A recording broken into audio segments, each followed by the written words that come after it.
When my wife and I returned home after a 17-day Alaska vacation, our front door wouldn't unlock. A stranger answered when I knocked and calmly handed me the paperwork, proving he had just bought my house. Before I could process what was happening, my daughter-in-law walked over, smirked, and said, "You're homeless now, old man." I looked at the forged signature on the contract, smiled, and said, "You should have checked that signature a little more carefully." The color drained from her face. Welcome back to Wise Revenge. Before we begin, I'd love to hear from you. What are you doing while you listen? Driving, cooking, or maybe just taking a moment for yourself? I read every comment. Quick note, this story includes certain fictional elements for storytelling and learning. What truly matters is the message it carries. The key snapped in the lock the afternoon I discovered my son had erased me from my own home. At 68, I stood in my own driveway with a broken key in my hand. 42 years of building aircraft parts having taught me that when a system fails, someone designed it to fail. My wife Iris, 66, with a heart weakened by the difficult birth of our only son 36 years ago, stood beside the suitcases saying nothing, her silence more alarming than any question. We had been gone 17 days. Alaska cruise, orcas and glaciers and shore excursions where elderly tourists in sensible shoes photographed mountains. We returned to Phoenix Sky Harbor at 2 in the afternoon, drove the rental car to our villa in Mesa, and pulled into the driveway of the house I had owned since 1979. The electronic garage opener showed a red light instead of green. I pressed the button again. Red. Iris touched my arm. Try the pin. I got out of the car. The afternoon heat hit like opening an oven, 113 degrees standard July in Arizona. I walked to the side door and entered the 6-digit code I had programmed myself 3 years ago when I installed the security system. Every circuit, every sensor. I knew that system the way I knew the hydraulic schematics of a 747 landing gear assembly. The panel beeped twice. Red light. Code rejected. I tried again, slower, checking each number. Red light. The facial recognition camera mounted above the door should have registered me by now. Should have unlocked automatically. The small lens stared at me like a dead eye. Try the pin again, Iris said quietly from the car. I did. Red light. My engineering mind shifted through possibilities. Power failure, no, the panel was lit. Software glitch, unlikely, the system was commercial grade.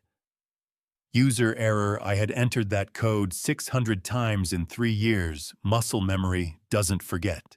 That left one option. Someone had reset the system. Someone had changed the codes while we were watching orcas breach in Alaskan waters. Someone wanted to keep me out. This isn't a technical failure, I said. Iris got out of the car. She stood beside me in the heat, her face very still. After 44 years of marriage, I could read that stillness. She knew. I walked to the front door and rang the doorbell. Footsteps inside. Heavy. Not Iris's quick teacher's step. Someone else lived in my house. The door opened. Curtis Redmond, a 52-year-old man in a Cardinals t-shirt, stood in my doorway holding a sheaf of papers. Behind him, the foyer walls were sage green. I had painted them cream 3 years ago. Iris had chosen the color. Said it made the space feel larger. "Can I help you?" Curtis asked. I looked past him into the foyer. Different furniture. Different mirror. The wedding photo that had hung beside the coat closet for 41 years was gone. "Karate," I said, keeping my voice level the way you do when a pressure gauge is climbing into the red. "I think there's been some mistake." "This is my house," Curtis blinked. "I'm sorry, what?" "This house. 2847 Pinehaven Road. I've owned it since 1979. Faye Redmond appeared behind her husband, 50 years old, with a nurse's practical assessment in her eyes. She was already reaching for her phone. Curtis, she said, maybe you should call the police. Wait, Curtis said. He held up the papers. Sir, I think there's been some mistake. We bought this house 3 weeks ago. Here are the papers. Sale closed 5 days ago. 5 days ago, I had been standing on the deck of a cruise ship watching a humpback whale surface. 5 days ago, someone had sold my house. 42 years of building aircraft taught me that when a system fails, someone designed it to fail. May I see those papers? I asked. Curtis handed them over. Purchase contract. Maricopa County deed transfer. Title insurance. All dated within the last month. The purchase price was $347,000 below market value for a 4-bedroom villa in this neighborhood, but not suspiciously low. Someone had priced it to move quickly. I scanned down to the seller's signature line. Harlan Prescott. My name. My social security number on the tax documents. But that wasn't my signature. I've signed my name approximately 15,000 times over 42 years. Inspection reports. Quality certifications, contract approvals. After a wrist injury in 1987, broken radius, 3 months of physical therapy, my signature developed a slight rightward slant. The capital H leaned at exactly 7 degrees. The R in my last name curved with a specific ratio of arc to stem that came from decades of technical drawing. The signature on this contract was close. Good enough to fool a title company. Good enough to fool a notary. But the R was wrong. Too vertical. Too sharp. The angle was off by maybe 4 degrees. Most people wouldn't notice. A bank clerk wouldn't notice. But I had signed 42 years of documents with that specific slant, and I knew my own hand. This is my address, I said. That's supposed to be my signature. Iris moved closer. I could feel her presence beside me, solid and quiet. Curtis's face changed. Sir, I swear we bought this house legitimately. We went through a real estate agent, title company. Everything was legal. I believe you, I said, and I did. Curtis Redmond had the look of a man who had saved for years to buy a house in a good neighborhood. He was a victim, same as me, but someone had forged my signature. Someone had sold my house while I was gone. Someone had reset the security codes before I could come home and discover what they'd done. I looked at Iris standing beside our suitcases on what used to be our driveway and understood that everything I had built over 4 decades had just collapsed in the time it takes a lock to refuse a code. I need to make a phone call, I told Curtis. I walked back to the rental car. Iris followed. We sat in the front seats with the air conditioning running and the house that used to be ours 30 feet away. I stared at that forged R on the contract. Too sharp, too vertical, the stroke of someone who didn't know that after 42 years, my signature had developed a slight rightward slant from a wrist injury in 1987. This wasn't a mistake. This was fraud. And only 3 people in the world had access to my legal documents.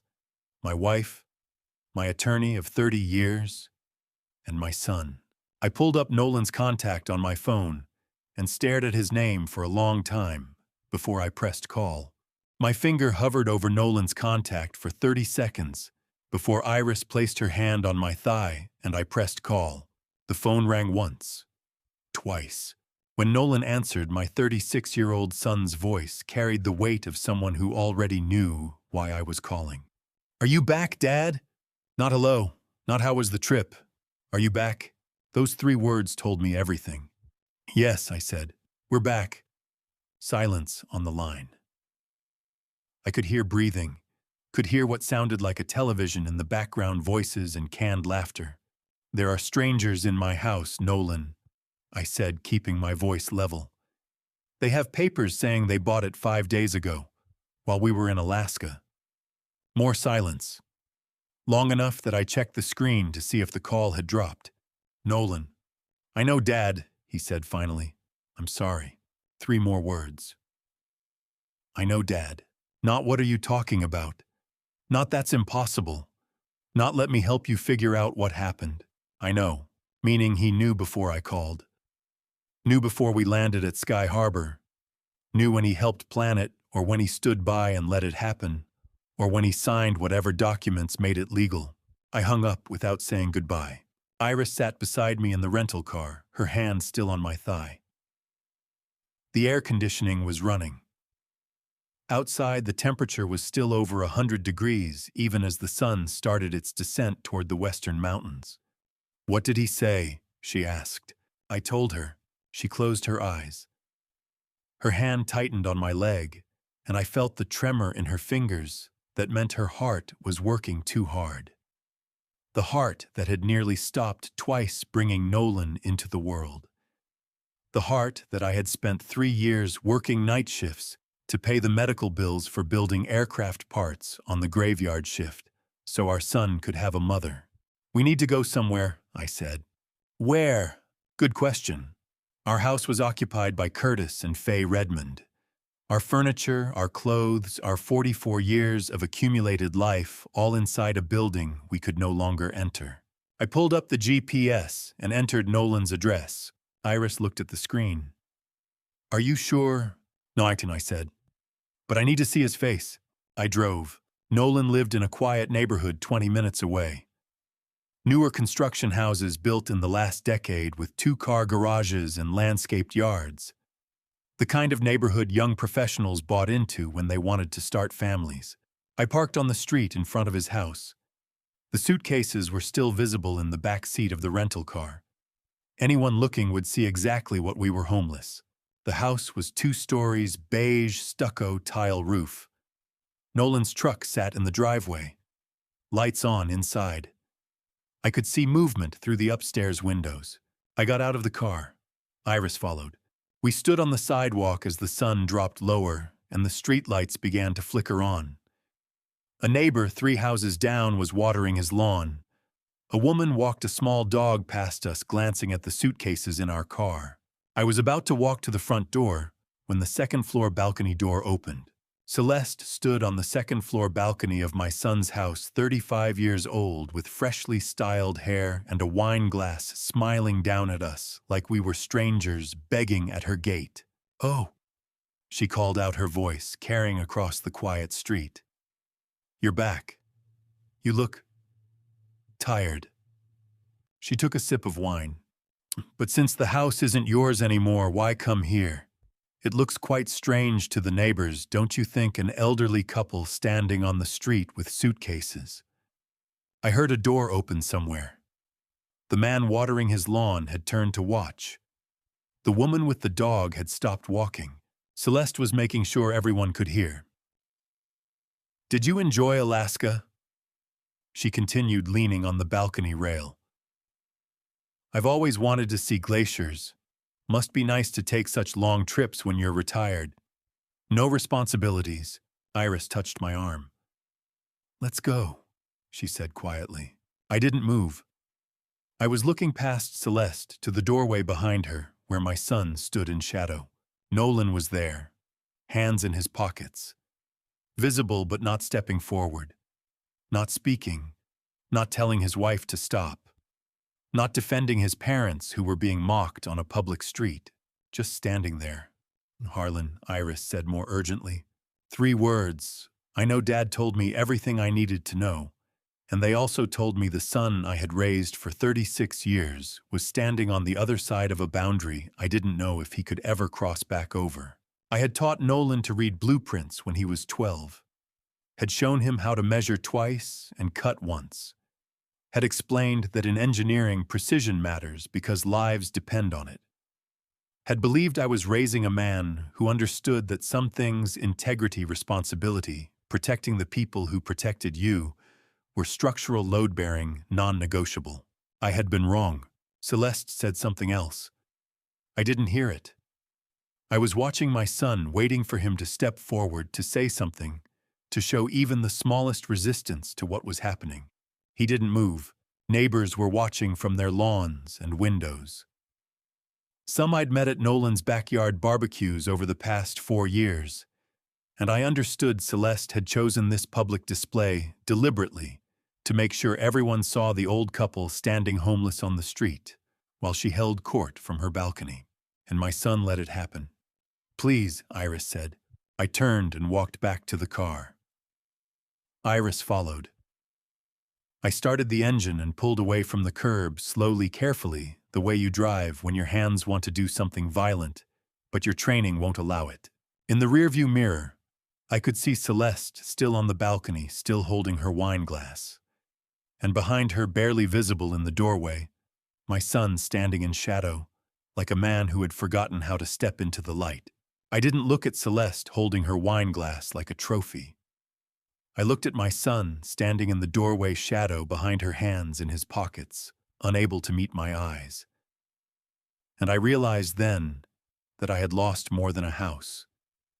I had lost the boy who once asked me how to read blueprints because he wanted to build things that mattered. The Arizona sun was setting and we had nowhere to go.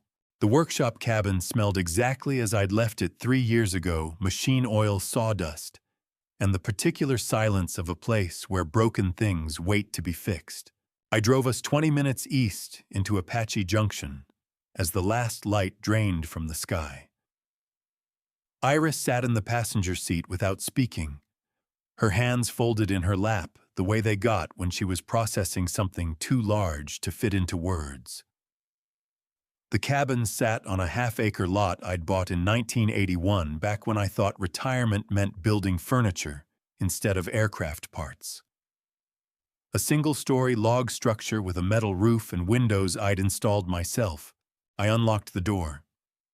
The air inside was hot and still, but everything remained exactly where I'd left it when I retired 3 years ago. Tools organized on pegboards according to size and function. Workbenches clear. A layer of dust on the surfaces, but nothing disturbed.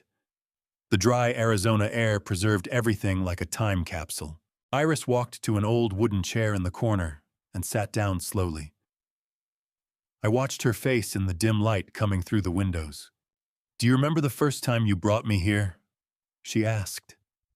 I did. 40 years ago, when this place was half built, and I was working graveyard shifts to pay for medical bills. "I asked you what this place looked like in your eyes," she continued. "You said like an incomplete machine." I opened the windows to let air flow through. Found a battery-powered lantern on the shelf that still worked when I clicked it on. "We'll be okay here tonight," Iris said quietly. "Tomorrow you start thinking like the engineer I married." She said it with a certainty that steadied something in me I didn't know was tilting. My wife, who had stood silent beside suitcases while strangers explained they owned our house, who had watched our son refuse to defend us while his wife mocked us on a public street, who had every right to collapse under the weight of this day. Instead, she was telling me to think. I walked to the back corner, where I kept an old toolbox, the original one from my first job in 1975, dented steel with a scratched combination lock. Everything I owned was in strangers' hands, except what remained in this cabin: tools, old papers, and the skeletal history of 42 years of labor. I opened the toolbox. On top, old manual safety certifications from jobs I'd worked decades ago, an expired passport. Underneath, warranties for tools I no longer owned, receipts for parts purchased before Nolan was born. At the very bottom, sealed in a plastic sleeve to protect against moisture, I found exactly what I was looking for.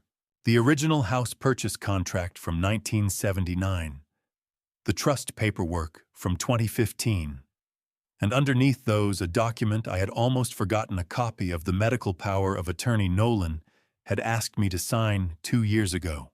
I pulled it out. Underneath the bottom of the toolbox, I found exactly what I was looking for: the original house purchase contract, and next to it a paper I had almost forgotten a copy of: the medical power of attorney. Nolan asked me to sign 2 years ago, the same way you forget about a tool until the moment you need it to dismantle something broken. I carried the documents to the workbench and turned on the overhead lamp. Yellow light pooled across the scarred wood surface where I'd built cribs and bookshelves and the small wooden box Iris kept on her nightstand. Used to keep on her nightstand. I spread the power of attorney flat and read it slowly. Limited medical power of attorney, Hotome, the header said. Granted to Nolan Alexander Prescott. Purpose to make medical decisions on behalf of Harlan James Prescott during and immediately following cardiac valve replacement surgery. Signed January 15, 2021. I remembered that day. Iris's heart had been failing. The surgery was high risk. Nolan had visited the hospital the night before and said he wanted to make sure he could authorize treatment if something went wrong during my recovery. If I was sedated and Iris was in her own surgical bay, and the doctors needed approval for emergency intervention, it had made sense. I had signed. I found my magnifying glass, same one I'd used for 40 years to inspect hydraulic fittings and weld seams, and read the fine print. This limited power of attorney expires 180 days following the date of the authorized medical procedure. 180 days. I pulled out my pocket notebook and wrote the dates in my own engineering notation. Surgery date January 15, 2021. Expiration date July 15, 2021. House sale date according to Curtis Redmond's purchase contract, July 18, 2023. I stared at those numbers. July 15, 2021 to July 18, 2023. 2 years and 3 days. The document had been legally dead for exactly 2 years before Nolan used it to sell my house. I set the magnifying glass down and looked at those 3 dates written in my own engineering notation on a scrap of paper signed expired fraudulent sale, and felt something shift inside me from grief to something colder and more useful systematic resolve. Not months expired, not a matter of interpretation or gray area.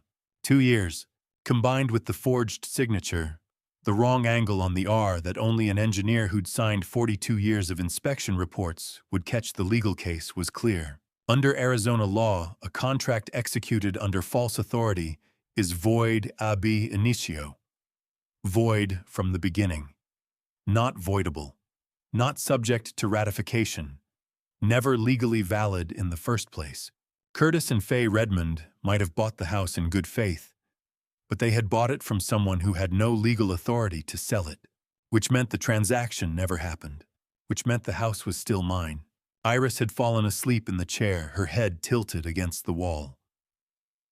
I walked over and draped my work jacket across her shoulders. "I found it," I said quietly. "The fracture point." She didn't wake. I went back to the workbench and stared at the documents under the yellow lamp. "That transaction is invalid." It never was valid from the moment Nolan forged my signature on documents using an authority that had been legally dead for 2 years. But knowing the law doesn't enforce it. I needed someone who understood not just what was broken, but how to use that fracture point to bring the entire structure down. I knew exactly who to call. Floyd Garrison answered on the second ring at 7 in the morning, his voice carrying the alertness of a man who'd spent 32 years expecting bad news at any hour.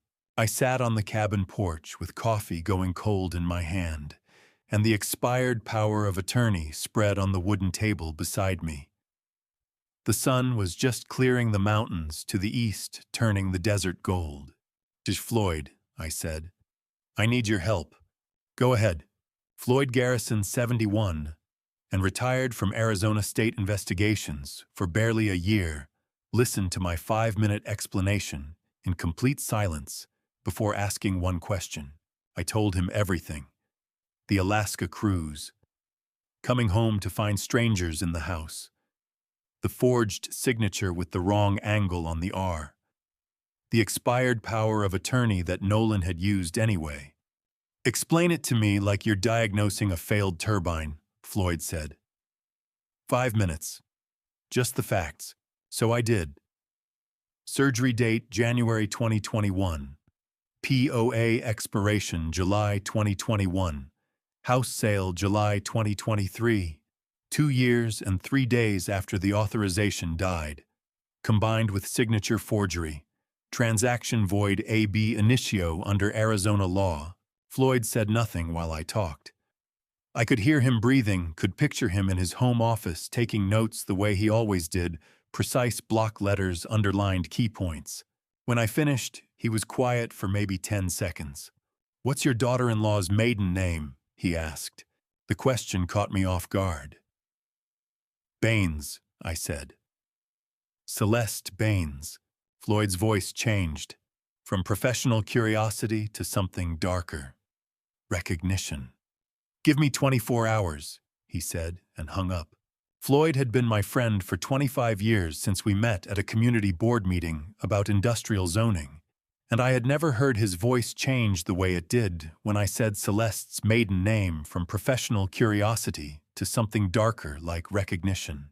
He arrived at the cabin at 3 that afternoon, carrying a thick file folder and a look on his face I'd seen once before, when he'd told me about a case involving a man who'd embezzled his own mother's estate. "You need to sit down before you hear this, Harlan," he said. "Your daughter-in-law didn't steal your house to pay gambling debts." We went inside. Iris had gone to a hotel that morning, said she needed a shower and a bed that wasn't 40 years old. Floyd spread the file across the cabin's small dining table. Photographs, police reports, security camera stills, a medical diagnosis on hospital letterhead. "Kleptomania," Floyd said. "DSM-5 impulse control disorder. She doesn't steal because she needs money, she steals for the thrill like an addiction. Your son knew. He's known for 3 years. I looked at the photographs. Celeste in a department store, hand in someone's purse. Celeste at a restaurant, phone disappearing into her coat. Celeste at what looked like a formal event, reaching for a watch on a table. None of these resulted in charges," Floyd said. "Because someone your son, I'm guessing, compensated the victims before they could file reports. I found 7 documented incidents where stolen property was mysteriously returned with cash attached.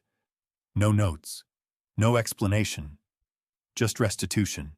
7 incidents, meaning Nolan had known his wife was stealing and had spent 3 years quietly paying off her victims instead of getting her help.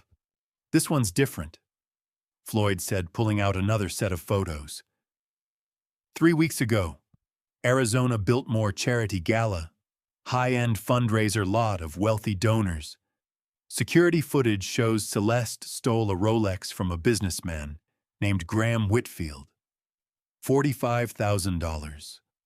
Also took his wife's diamond ring, $35,000, and Whitfield's wallet, which had $20,000 in cash, $100,000, in a single evening.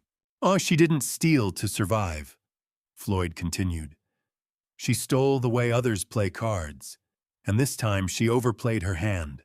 He showed me a letter. Graham Whitfield's attorney, dated 3 weeks ago. Demand for full restitution within 14 days or criminal prosecution would proceed. 14 days. "Your house sold how many days ago?" Floyd asked. 5-01, I said. Floyd nodded. 14-day deadline.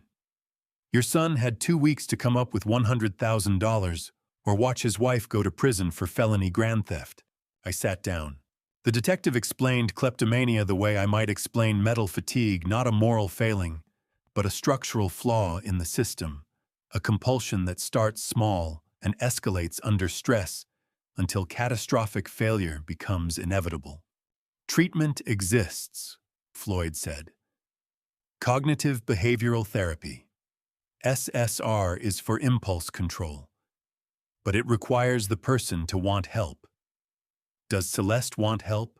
I thought about her standing on the balcony with a wine glass mocking us in front of the neighbors. "Nope," I said. "Then she'll keep stealing," Floyd said simply. "And your son will keep enabling her until they both go down." He closed the folder. "My son knew," I said quietly. "He knew 3 years ago, and every time his wife stole from someone, he quietly slipped cash into their mailbox. I didn't know whether to pity him or be furious with him. He chose wrong," Floyd said. "He should have gotten her into treatment the first time. Should have drawn a line. Instead, he became an accomplice." Why did he sell my house instead of his own? Because your house is worth more. 347,000 versus maybe 250 for his place. And because, Floyd paused, because it was easier to betray you than to confront her. I looked at the security footage stills spread across the table. Celeste's hand reaching for the Rolex. The moment of theft frozen in grainy black and white. $100,000. 14 days. And my son chose to destroy his parents' retirement rather than let his wife face the consequences of an illness she refused to treat. Floyd closed the file and looked at me. The question isn't whether Nolan's guilty, it's whether you're willing to save him from the woman who's been drowning him for 3 years. I didn't answer yet, because an engineer never decides until he fully understands the system. I drew the first line on the whiteboard at 6 in the morning, the same way I'd approached every failed system in 42 years, identify the components map, the connections locate the fracture point. Floyd had asked me a question I couldn't answer until I understood the complete architecture of what Nolan had done. So I built a schematic. The first week of August, I converted the workshop into a command center, cleared the main workbench, mounted an old pegboard on the wall that I'd used years ago for tracking production schedules, found colored markers in a drawer, red for fraud, blue for legal documents, green for timeline, black for connections. At the top of the board, components. Power of attorney signed January 15th, 2021. Medical procedure authorization. Limited scope. Expiration clause 180 days post-procedure. Expiration date July 15th, 2021. House sale date July 18th, 2023.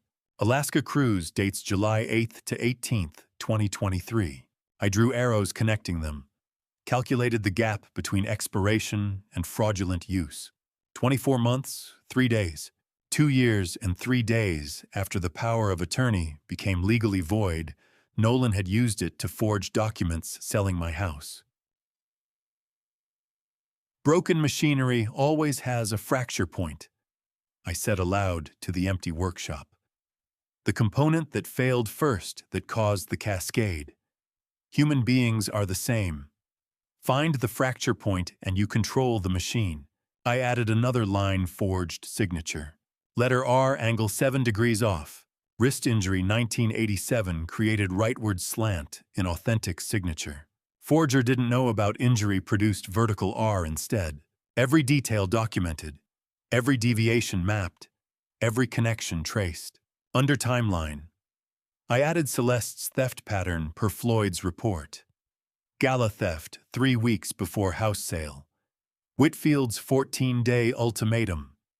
Nolan's panic response. The schematic was taking shape. What looked like chaos when you were standing in the wreckage became clear when you stepped back and mapped it like an engineering diagram. Every machine has a fracture point, the component that fails first and causes the cascade collapse. Human beings work the same way. And what Nolan probably never realized is that an engineer documents every stress point, every deviation, every moment a system begins to break. I stood back and looked at the board. Nolan had made a critical error. He'd tried to defraud someone who spent 42 years building aircraft parts, where a single miscalibration could kill 300 people. Where documentation wasn't optional, it was survival. Where every signature, every measurement, every timestamp mattered. He'd tried to forge the signature of a man who had signed approximately 15,000 inspection reports and knew his own hand the way a musician knows their instrument. January 2021 to July 2021. POA active, I said, tracing the timeline with my finger. July 2021 to July 2023, POA legally dead. You used a dead authorization to steal a living home. Every square, every arrow, every calculation. This wasn't grief anymore. This was work. I spent 3 days building that schematic, adding details as I found them in old files, cross-referencing dates, documenting every fracture point where Nolan's desperation met his wife's pathology and produced fraud. On the fourth day, I was organizing the old toolbox in the dark corner of the workshop when I found something that stopped me cold. A spiral notebook, cheap with a green cover that had faded to gray. The pages were yellowed but intact in the dry desert air. I opened it. Nolan's handwriting. Younger, more careful than his adult script. The dates put him at 16 years old 20 years ago, when he used to spend weekends in this workshop watching me repair machinery. The pages were filled with notes. Blueprint reading: always check scale notation first.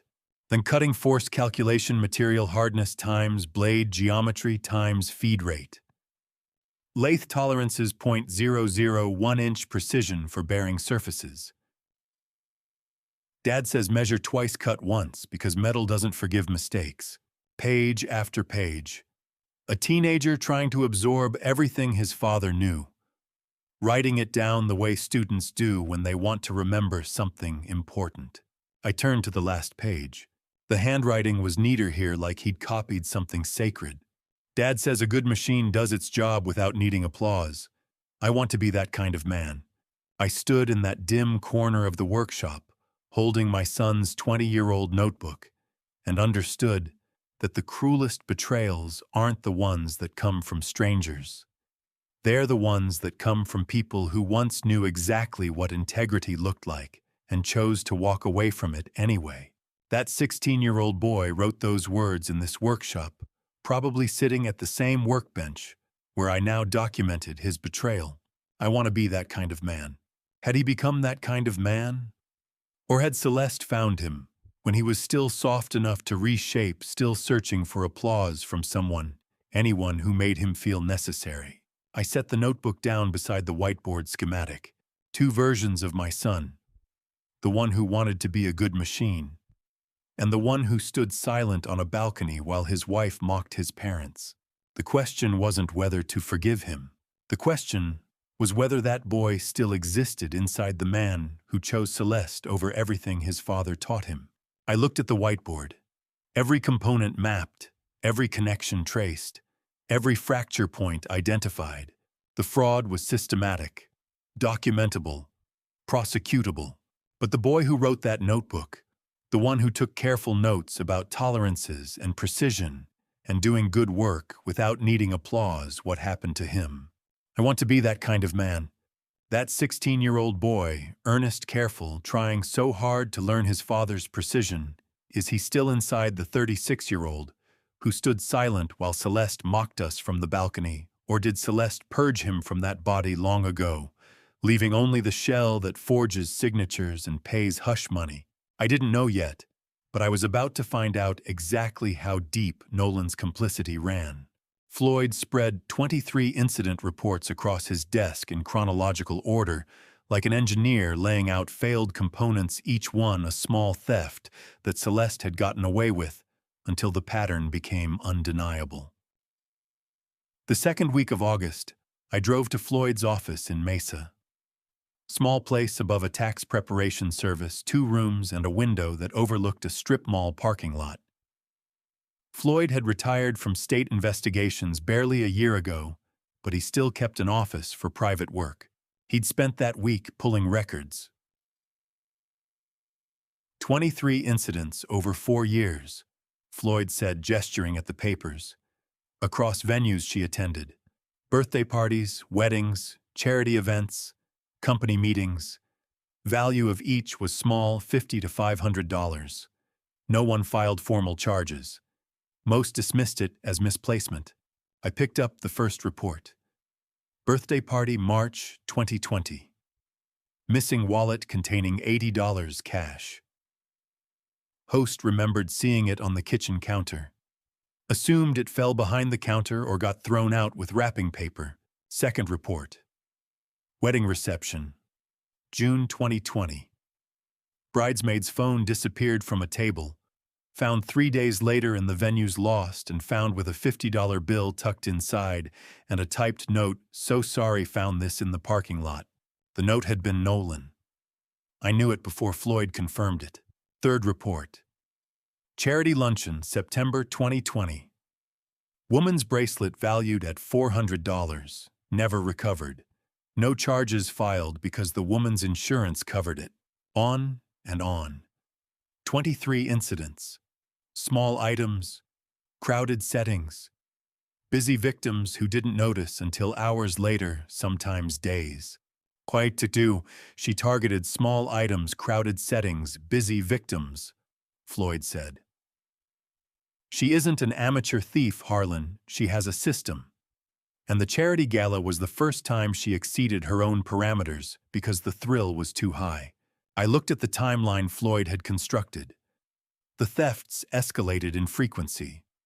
2 in 2020, 5 in 2021, 8 in 2022, 8 already in 2023 before the Arizona Biltmore incident. The amount stayed small until they didn't. Kleptomania is classified as an impulse control disorder, Floyd said. But impulse doesn't mean random. She refined her method over 4 years, learned what she could take without triggering investigations, built a system. 23 incidents. And I understood then that what I'd thought was a medical condition requiring sympathy was actually a refined criminal operation. Celeste didn't steal because she couldn't help herself. She stole because she'd learned exactly how to avoid consequences while feeding an addiction to the thrill. The gala was different, I said. The gala was catastrophic system failure, Floyd replied. She'd been stealing successfully for 4 years, getting away with it. The thrill was probably diminishing, same way an addict needs higher doses. So she went bigger. Rolex, diamond ring, cash wallet, $100,000 in a single night, and got caught. By security footage, multiple witnesses, a victim wealthy enough and angry enough to prosecute. She finally exceeded the threshold where people looked the other way. Floyd pulled another folder from his desk drawer. And now I want to show you something else, he said. He slid 7 sheets of paper across the desk, wire transfer receipts. Your son secretly wired restitution to 7 victims over 3 years, Floyd said. $4,200 total. Minor sums, but enough to confirm he knew and tried to rectify something. I picked up the first receipt, $300. Sent to a family in Tempe whose daughter's phone had been stolen at a graduation party. Anonymous transfer. No message. Second receipt, $500 to a woman in Scottsdale whose bracelet disappeared at a baby shower.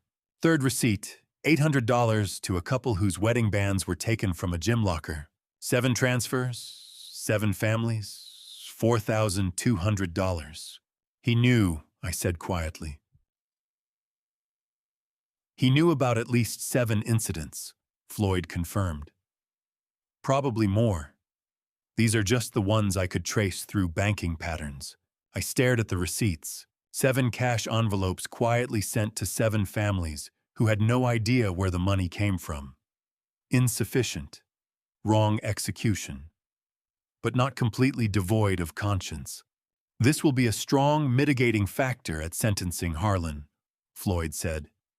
If the boy cooperates, the prosecutor will see someone who knew it was wrong and attempted restitution even if his method was enabling the problem instead of stopping it. The detective asked me directly. Do you want me to help Nolan slip out of this if he cooperates right now? And I sat in long silence because I didn't know yet. Was I documenting my son's crimes to destroy him or to save him from the woman who'd been drowning him for 3 years? What would cooperation look like? I asked. Full disclosure, Floyd said. Every theft he knows about, every victim he compensated, every time he should have reported her to authorities but chose to pay hush money instead. Complete testimony against Celeste in exchange for reduced charges on the house fraud. And if he doesn't cooperate, then he goes down with her. Accessory after the fact on 23 counts. Forgery. Fraud. He's looking at years, not months. I looked at the wire transfer receipts again. $4,200 over 3 years. Nolan's salary as a mechanical engineer was good but not lavish. $4,000 represented sacrifice, time, effort, sneaking money out of accounts without Celeste noticing. He'd been trying to fix the damage while married to the person causing it. He tried, I said. He tried wrong, Floyd replied. But he tried. The question is whether he's ready to try right. The detective asked me, "Do you want to drag your boy to prison alongside his wife?" I didn't answer right away, because an engineer never makes a decision until he fully understands the system. But sitting there looking at those 7 wire transfer receipts, I understood something crucial. Nolan had been trying to be the man his 16-year-old self wanted to be. He just didn't know how to do it without destroying himself and everyone around him. Maybe that boy from the notebook wasn't completely gone after all. I called Curtis Redmond 3 days after Floyd showed me the wire transfer receipts, because if I was going to build a case that might save my son, I needed the people he'd victimized to understand they weren't my enemies. The question Floyd had asked me whether I wanted to drag Nolan to prison alongside Celeste required understanding the full system. And Curtis and Faye Redmond were components in that system, innocent victims caught in machinery they hadn't built. We met at a coffee shop halfway between Mesa and their current rental apartment.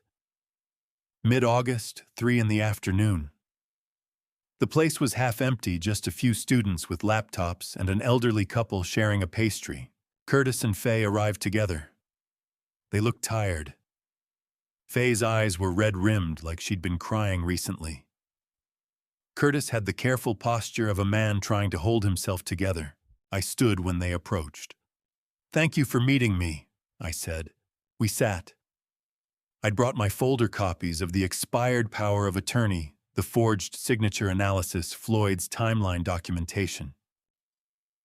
"I want to explain exactly what happened to your house purchase," I said. "And I want you to know that you're going to be made whole." I spread the documents across the table the way Floyd had done in his office. Engineering precision, component by component. Medical power of attorney, I said, pointing to the first document. Signed January 15th, 2021. Authorized my son to make medical decisions during my wife's heart surgery. Limited scope.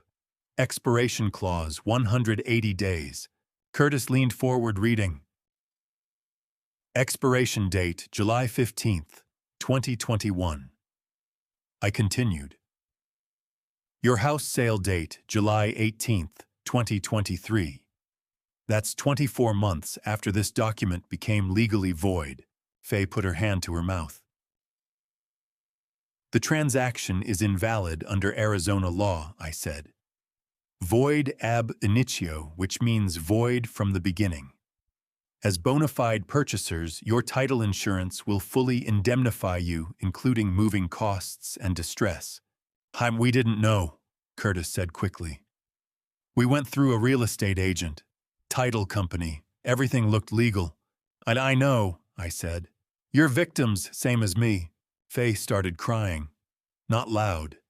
Just tears running down her face while she stared at the documents. 20 years we saved for that house, she said. We thought it was our retirement dream come true. How could someone do this? Her husband put his arm around her shoulders. I thought about Iris, about 44 years of marriage and saving and building a life in that house. About coming home from Alaska to find strangers in our foyer. I don't know, I said, but I'm going to make sure it's fixed. Curtis looked at me directly. We will do whatever it takes to help you, Mr. Prescott, he said. We'll testify, provide documentation, whatever you need. We just want our money back and these people punished. They saved for 20 years to buy that house. I saved for 40 years to build mine. We are 2 generations of victims of the same predator, and sitting at that coffee shop table watching Faye Redmond cry, I understood that justice wasn't just about reclaiming property. It was about restoring what theft takes from people who work honestly their entire lives. We exchanged information. Curtis gave me his attorney's contact. Faye provided copies of their purchase documents. We agreed to coordinate testimony. When they left, Curtis shook my hand and said, "I hope you get your house back, sir. And I hope your son finds a way out of whatever trap he's in." I drove back to the workshop cabin as the sun set over the desert.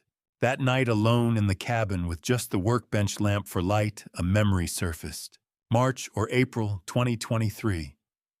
I'd visited Nolan's house to drop off a toolbox I'd borrowed months earlier. Celeste was out. Nolan was in the garage working on his truck. I'd gone inside to get a glass of water from the kitchen.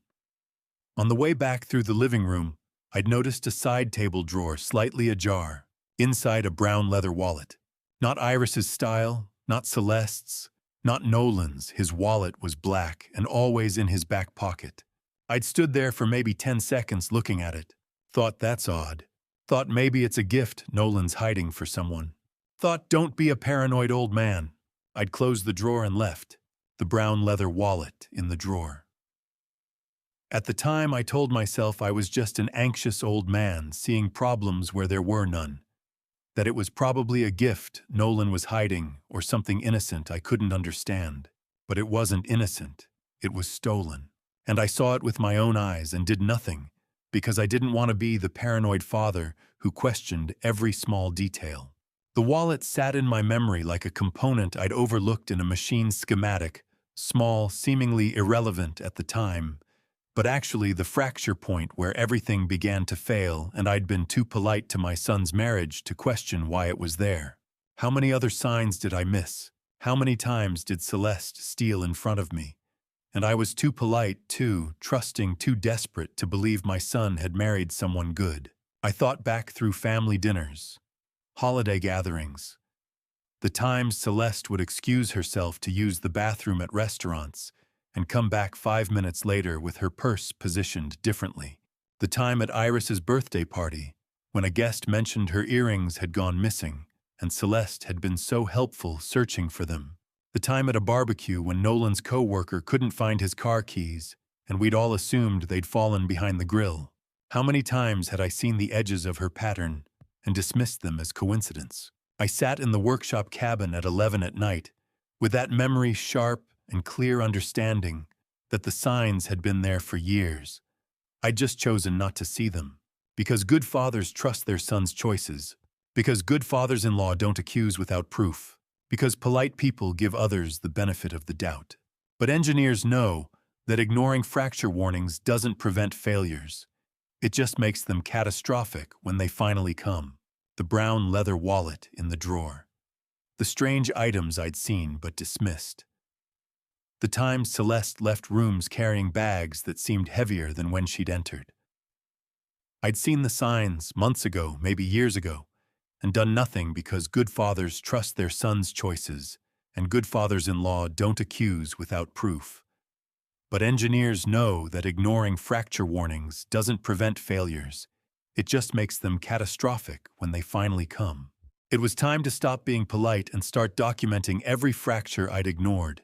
The intake officer at Mesa Police Station looked up from the 3-inch stack of documentation Floyd and I had placed on her desk and said what I'd been waiting 2 months to hear. "We'll open the investigation immediately. End of August." I'd spent 3 days organizing the evidence into a systematic presentation. Floyd had added his investigative notes cross-referenced by statute and timeline. Officer Denise Kowalski, the intake detective at Mesa PD, with 15 years handling fraud cases, reviewed our documentation with the methodical precision of someone who recognized solid evidence when she saw it. "On expired POA," she said, flipping through the pages. "Forged signature, financial exploitation, pattern of theft." "This is comprehensive, Mr. Garrison. Professional work." Floyd nodded.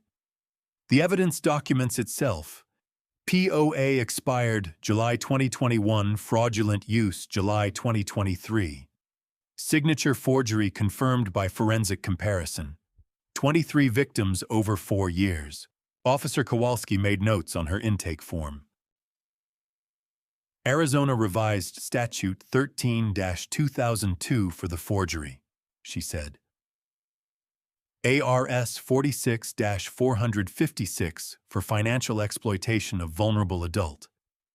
ARS 13-1802 for the theft pattern. She looked at me. Mr. Prescott, you're aware this investigation will likely result in criminal charges against your son, as well as your daughter-in-law. Yes, I said. And you're prepared to testify? Yes. She signed the intake form and entered the case into their system. I watched her type. Case number assigned. Resources allocated. Investigation officially begun. Stepping out of that station, I looked up at the Arizona sky, still scorching hot even in late August. For the first time since returning from Alaska, I felt the weight on my shoulders lighten just a fraction. The machinery of justice was moving. Early September, I sat on the cabin porch at 4 in the afternoon and called my son. He answered on the 4th ring. Dad. His voice was uncertain. Like he'd been expecting this call, but dreading it. You know the police are investigating, I said. Calm, measured, no emotion. Silence. Dude, you have 2 choices, I continued. Cooperate or don't. I won't force you. But I want you to know I haven't decided whether to drag you down yet. That depends entirely on you. More silence. I could hear breathing. Background noise that suggested he was alone. No television. No Celeste. How bad is it? Nolan asked finally. 23 theft victims over 4 years, I said. $100,000 at the charity gala. Forged signatures. Expired power of attorney used to commit fraud. Bad enough that if you don't cooperate, you'll be charged as an accomplice to everything. And if I do cooperate, then maybe the prosecutor sees someone who was manipulated instead of someone who was complicit. Maybe you get a chance to fix what you broke. Long silence. Then Nolan's voice, trembling in a way I'd never heard before. Dad. Are you still my dad? I sat there on the porch, holding the phone. That question. The one I'd been avoiding since the moment I saw strangers in my house. Am I still your father? Are you still my son? Can those relationships survive what you've done? Dad. Are you still my dad? I hung up without answering, not because I didn't know the answer, but because that is a question my son must answer for himself, through his own actions, through whether he chooses cooperation or complicity, truth, or continued enabling of the woman who destroyed us all. Call me back when you're ready to tell the truth, I said and hung up. I sat there for a long time afterward, watching the sun move toward the western mountains. That evening, Iris and I ate dinner in the cabin kitchen. Simple meal, grilled chicken, vegetables, bread I'd bought from the store that morning. She'd been quiet since we'd arrived at the cabin, processing, grieving in her own way. I'd given her space, but tonight she spoke. You're trying to save Nolan, aren't you? She said. I looked up from my plate. I know you, she continued. You never throw away a machine that can still be repaired. The engineering metaphor. After 44 years, she knew exactly how my mind worked. You never throw away a machine that can still be repaired. Iris knew me so well, she could describe my entire moral calculus in one engineering metaphor. Understanding that I was trying to save Nolan, not because I'd forgiven him, but because some part of me still believed the 16-year-old boy from the notebook existed inside the 36-year-old thief. I don't know if he can be repaired, I said honestly. But you're going to try. Maybe. She set down her fork. I need to tell you something, she said. The way she said it made me put down my own fork and give her my full attention. I'm not well, Iris said quietly. My heart isn't strong. You know that you've known since the surgery. But it's getting worse. The stress, the displacement, the uncertainty. I can feel it. She placed her hand on the table. I reached across and took it. I need that house, she said. Not because it's a building, not because it's property or investment or principal. I need it because that's where I want to grow old with you. That's where I want to spend whatever time my heart has left. I looked at my wife, really looked at her for the first time since this began. 66 years old, hair more gray than brown now, face tired not just from stress, but from age and health beginning to narrow her world. Her hand in mine, small knuckles already stiffening from arthritis, skin translucent enough to see the veins underneath. The woman who'd stood beside me for 44 years, who'd nearly died bringing our son into the world, who'd worked as a teacher for 3 decades while I built aircraft parts on night shifts, who deserved to grow old in the home we'd chosen together. I will get it back, I said. Promise me. I promise. She squeezed my hand. That's where I want to grow old with you. I held my wife's hand, small knuckles already stiffening from arthritis, skin translucent enough to see veins, and understood that all my careful engineering calculations about justice and redemption and evidence meant nothing if I failed this one simple requirement: get Iris home before time ran out. The case wasn't just about prosecuting theft anymore. It was about racing a clock I couldn't see but could feel ticking in every labored beat of her damaged heart. And that meant the investigation needed to move faster. Floyd called me from his car, parked 3 houses down from Nolan Street, and said, "The detectives just knocked on their door. Watch what happens when pressure meets a system that's already cracking." The investigation needed to move faster. I told Iris I would get her home, and that meant pushing every component of the legal machinery into motion simultaneously. Early September, Mesa PD sent 2 detectives to question Celeste and Nolan. Detective Marcus Holbrook, a 20-year Mesa PD veteran specializing in white-collar fraud, recognized the telltale signs of a suspect's confidence beginning to fracture during interrogation. Detective Rita Sandoval, Holbrook's partner with expertise in financial crimes and document forensics, asked the timeline questions that made Celeste hesitate for the first measurable time. Floyd had a contact who'd agreed to observe from a distance and report back. Professional courtesy between investigators. The call came that evening. She answered smoothly for the first 3 questions. Floyd said, "Dates, locations, general timeline, practiced, confident, like she'd rehearsed." And 4th question, Sandoval asked about a discrepancy.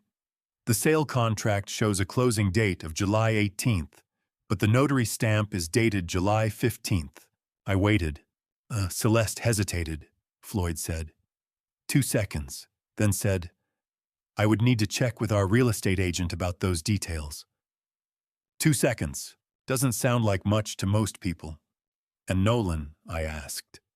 Stood in the corner the whole time, hands in pockets. 40 minutes of questioning, never once looked at his wife. Body language was screaming guilt. Holbrook noticed. Sandoval noticed. They're not stupid. They know he's separating from her psychologically.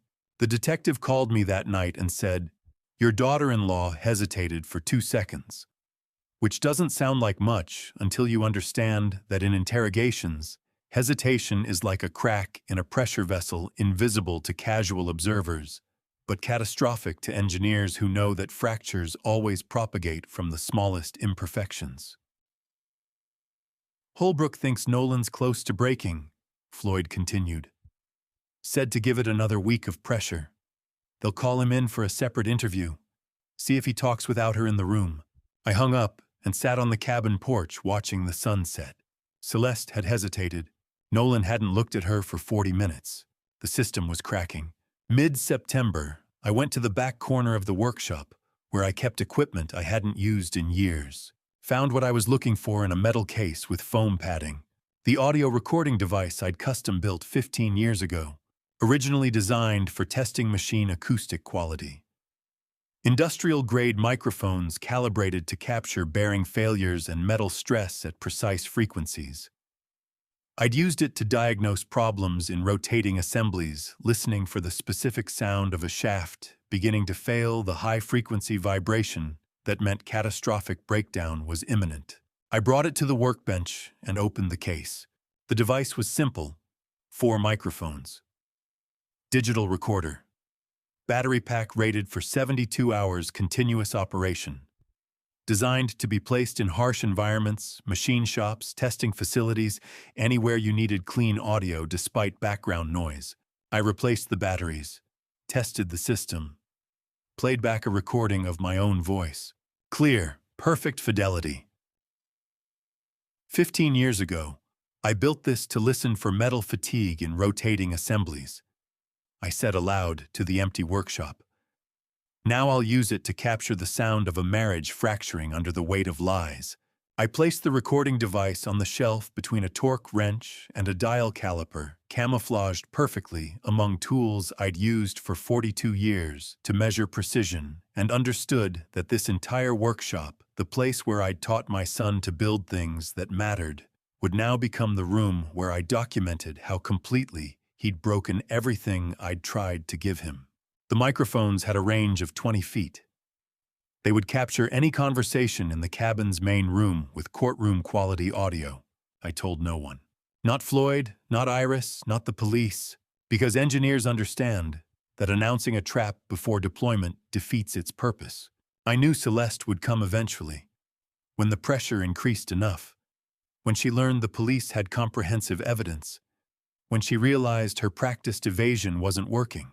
She would come here to threaten me, to coerce, to try intimidation or manipulation or whatever tool she thought would work on an old man who'd lost his home. She would come thinking she could control the narrative, and every word would be recorded, every threat documented, every attempt at manipulation captured in digital audio and handed to prosecutors. An engineer doesn't set a trap with words or warnings. I said to the device, testing one final time. An engineer sets a trap with a system precise, silent, inevitable. I activated the recorder. Set it to voice-activated mode. It would remain dormant until someone spoke, then capture everything, then return to standby. Battery life 72 hours. I would check it every 3 days. Replace batteries as needed. Keep it running until she came, because she would come. People like Celeste. People who'd spent years evading consequences through confidence and practiced lies, they always made the same mistake when systems started failing. They escalated. They went on offense. They tried to eliminate the threat instead of accepting the inevitable. When Celeste comes, and she will come when she learns the police know everything, she'll walk into this workshop, thinking she can intimidate an old man, I said quietly. She won't know every threat, every manipulation, every word will be recorded and handed to prosecutors. I looked at the device on the shelf, invisible among the other tools. Just another piece of measurement equipment in a workshop full of precision instruments, perfectly camouflaged, perfectly positioned, waiting. An engineer doesn't set a trap with words. An engineer sets a trap with a system. And this system, calibrated 15 years ago, reactivated, now hidden in plain sight among legitimate tools, would run silently until the moment Celeste walked through that door, thinking she could threaten her way out of consequences. When she came, every word would be evidence. The only question was how long until desperation drove her here. I didn't have to wait long. Floyd arrived at the cabin before sunrise carrying a digital recorder and said, "You need to hear what your daughter-in-law said to your son when she thought no one was listening." 3 days after I'd set the recording trap in my workshop, the evidence came from a different source. Late September, Floyd's surveillance contact, a retired investigator who still did freelance work for attorneys, had been monitoring communications related to the case. Court filing notifications had gone out the previous week. Standard legal procedure. Celeste and Nolan were officially informed that Mesa PD had opened comprehensive investigations into theft patterns and fraudulent property transactions. Apparently, that notification triggered a phone call. Floyd set a digital recorder on the cabin table. His expression was the careful neutrality of a man delivering news he hadn't expected to deliver. Nolan called me last night, he said. On his own. Said he needed to give me something before he lost the nerve. He pressed play. Celeste's voice came through the speaker. Clear. Agitated. I recognized the acoustics a room, not a phone call. Nolan had recorded this himself. We have to go see your father, she said. Convince him to drop everything. He loves you, he'll listen if you beg hard enough. Nolan's voice quieter. He won't. You don't know him. Then make him. Tell him I'm sick. Tell him I need treatment. Tell him whatever he needs to hear. Silence on the recording. Then Celeste's voice again, colder this time. If you don't do this, I will tell the police that this entire thing was your idea. That I only signed what you told me to sign. They'll believe me over you. I sat listening to my daughter-in-law threaten to destroy my son. Her voice carrying the same casual cruelty she'd used mocking us from the balcony, and felt something inside me that had been holding on to hope. Hope that she could change, that she'd loved him once, that some part of their marriage was real, finally die completely. Floyd stopped the recording. He recorded it himself, Floyd said. One-party consent perfectly legal in Arizona. He was in the room. Every word is admissible. Does he know you're playing it for me? He asked me to. I looked at the recorder sitting on the table. She never loved him, I said. Floyd nodded. I don't think she's capable of loving anyone but herself. The sun was starting to come up. Light filtering through the cabin windows, turning the desert outside from black to gray to gold. What happens next? I asked. That depends on what you want, Floyd said. We sat on the cabin porch with coffee as the morning fog lifted over the desert. Early October. The air was finally cooling down from the summer heat. Temperatures dropping into the 80s during the day, 60s at night. Floyd had been quiet for a while, just sitting, drinking coffee, letting me process what I'd heard on that recording. Finally he spoke. Naricha, do you want me to help Nolan slip out of this if he cooperates right now? Floyd asked. I can do it if he acts immediately. Turns on Celeste provides full testimony hands over any evidence he has. I can talk to the prosecutor. Get him immunity or minimal charges in exchange for cooperation. I held my coffee mug, felt the warmth through the ceramic, thought about the 16-year-old boy who'd written in a notebook. I want to be that kind of man. Thought about the 7 wire transfers, $4,200 secretly sent to victims over 3 years. Wrong method, insufficient, but not completely without conscience. Thought about Celeste's recorded threat. I'll tell them it was your idea. Thought about Iris saying, I need that house, with her hand trembling in mine.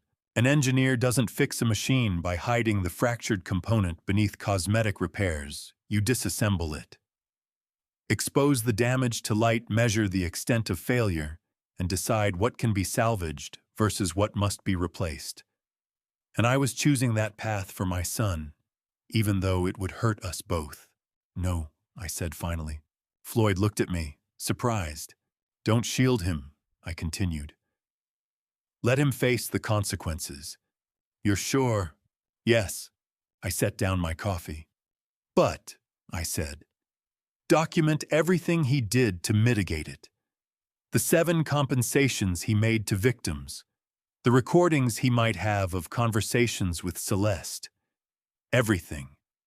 Give the court enough information to judge him fairly. Fairly, Floyd repeated. Not shielded. Not shielded, I confirmed. Fair judgment requires seeing the full picture. Both what he did wrong and what he tried to do right, even if his methods were cowardly. Floyd nodded slowly. This is going to hurt him, he said. I know, and it might destroy your relationship permanently. I know that too. The sun was fully up now. Desert spreading out in front of us, rocks and scrub brush and mountains in the distance. Why? Floyd asked quietly. Because, I said, if I shield him from this, he learns that consequences don't matter when you have someone powerful enough to protect you. He learns that theft and fraud and betrayal can be erased by having the right connections. He becomes Celeste. I looked at my friend, but if he faces it, really faces it with all the weight of what he's done, and all the mitigating evidence of what he tried to fix, maybe he has a chance to become the man he wanted to be at 16, before she got her hooks in him. Floyd was quiet for a long time. "No, that's the hardest kind of love," he said finally. "I'm an engineer," I replied. "I don't know any other way to fix broken things except to take them apart and look directly at what failed. An engineer doesn't fix a machine by hiding the fractured component. He disassembles it, looks directly at the break, and decides what can be salvaged. I chose that path for my son, not because I'd stopped loving him, but because that 16-year-old boy who wanted to be a good machine that does its job without needing applause deserved the chance to face what he'd become and rebuild himself honestly. Even if it destroyed him first. What I didn't know yet was whether Nolan still had the courage to choose that same path. The phone rang at 11 at night while I was cleaning a carburetor at the workbench. And when I saw Nolan's name on the screen, I knew immediately that something had changed, because my son had never called me at this hour in his entire adult life. I'd chosen not to shield him, chosen to let him face consequences honestly. But I didn't know if he had the courage to choose that same path himself, I answered. "Dad." His voice was different. Not the defensive tone from our previous calls. Not the guilty weight from the balcony. Something else entirely. Raw, honest. "I'm here," I said. Silence for a moment. I could hear breathing, no background noise. He was alone. "Shatikakina." "Dad, I have an audio recording," Nolan said. "I recorded the day Celeste told me to sell your house. I don't know why I recorded it, maybe because I knew I was doing something wrong. I set down the carburetor part I'd been holding. I've been listening to it over and over," he continued. Her voice. My voice. The moment I agreed to do it. "And I need to know. Can I give it to the police?" I sat there in the dark workshop. 11 at night. My son on the phone asking permission to turn himself in. "Why did you record it?" I asked. "I told you I don't know. Maybe some part of me knew I was crossing a line I couldn't uncross. Maybe I wanted evidence in case she turned on me. Which she's threatening to do now." "You heard about that," I said. "Floyd's surveillance guy isn't as invisible as you think," Nolan said, a hint of dark humor in his voice. "Celeste doesn't know I know, but I heard the recording. What she said she'd do to me." Another pause. "Can I give the recording to the police, Dad?" he asked again. Maybe because I knew I was doing something wrong. I sat in the dark workshop listening to my son say those words, and felt my heart break in two directions at once. One half breaking from pain that he'd known and done it anyway. The other half breaking from relief that the boy from the notebook who wanted to do right had been fighting inside him all along. "Yes," I said. "Call Detective Floyd Garrison directly. His number is..." I gave him Floyd's direct line. Not through official channels, not through the police station. Direct to the man who would understand what this meant. "Dad," Nolan said, his voice breaking slightly. "Are you..." "Don't," I said, not unkindly. "Don't ask me questions you need to answer for yourself through your actions. Call Floyd. Give him the recording. Do the right thing because it's right, not because I told you to." I hung up, sat in the workshop for a long time afterwards, staring at the phone. Late October, Floyd called me on a Tuesday evening. "Your son came to my office this afternoon," he said. And he was alone. No Celeste, no lawyer, no one. Just him. I waited. "Taktikrin." "He brought a complete documentation package," Floyd continued. Audio recording of Celeste manipulating him into selling your house, her exact words, timeline, everything. Proof of the 7 wire transfers he made to victims. And something else. What? Bank statements showing Celeste had been withdrawing money from their joint account without his knowledge or permission. Thousands of dollars he didn't authorize. She'd been deceiving him, too. I thought about that. Celeste stealing from her own husband while he was covering up her thefts from strangers. I logged every piece of evidence, Floyd said. Told him you did the right thing. This will be strong evidence of cooperation and mitigation. The prosecutor will see someone who knew it was wrong and took steps to rectify it even if the method was flawed. How did he seem? Scared, Floyd said honestly, but resolute. Like a man who'd finally made a decision and was going to see it through no matter what it cost him. Floyd said he did it alone, with the emphasis of someone who understood that moral courage isn't measured by grand gestures, but by the moment someone walks into a room carrying evidence of their own guilt, because they've finally decided that living with truth is less painful than living with lies, even if truth comes with handcuffs. What happens now? I asked. Now the prosecutor reviews everything, decides whether Nolan gets charged alongside Celeste, or if his cooperation earns him a deal. Could go either way. But, Floyd paused. I'll be honest with you, Harlan. What your son just did, walking in alone with evidence against himself and his wife, that takes guts. Real guts. The kind prosecutors remember when making charging decisions. Will it be enough? Don't know yet, but it's more than most people in his position would do. I thanked Floyd and hung up. That night I sat on the cabin porch with Iris. Nolan gave the police his recording, I told her. She looked at me in the darkness. On his own. On his own. Then maybe, she said quietly, maybe that boy from the notebook is still in there after all. Maybe, I agreed, but I also knew what would happen next. Celeste would find out. Her lawyer would tell her. Or the prosecutor would. Or Nolan himself would confess what he'd done. And when she found out that her husband, the man she'd manipulated for 4 years, the man she'd threatened to betray, had turned on her first, she would come for us. The recording device sat on its shelf in the workshop, battery charged, ready, waiting. The detective called me that night. Your boy just did the bravest thing he's ever done in his life. And he did it alone. I sat holding the phone long after Floyd hung up, understanding that Nolan had finally answered the question I'd refused to answer weeks ago when he asked, "Dad, are you still my dad?" He'd answered it himself by choosing to be the kind of man who faces consequences rather than runs from them. But I also knew that when Celeste discovered what he'd done, the real test would begin, and she was about to find out. The pounding on the cabin door wasn't a knock. It was the sound of someone who'd discovered betrayal and come to make threats they thought would erase it. Celeste found out 3 days after Nolan delivered his evidence to Floyd. Her attorney called her. Court filing notifications. Prosecutor requesting additional documentation based on new witness testimony. She knew. Late October, 4:30 in the afternoon, she dragged Nolan to the workshop cabin. I was inside with Iris. We'd been expecting this. The pounding started.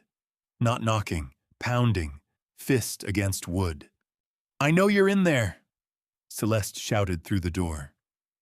"We need to talk about what your son just did." I looked at Iris sitting in the wooden chair surrounded by old mechanical parts. She looked tired, older than her 66 years.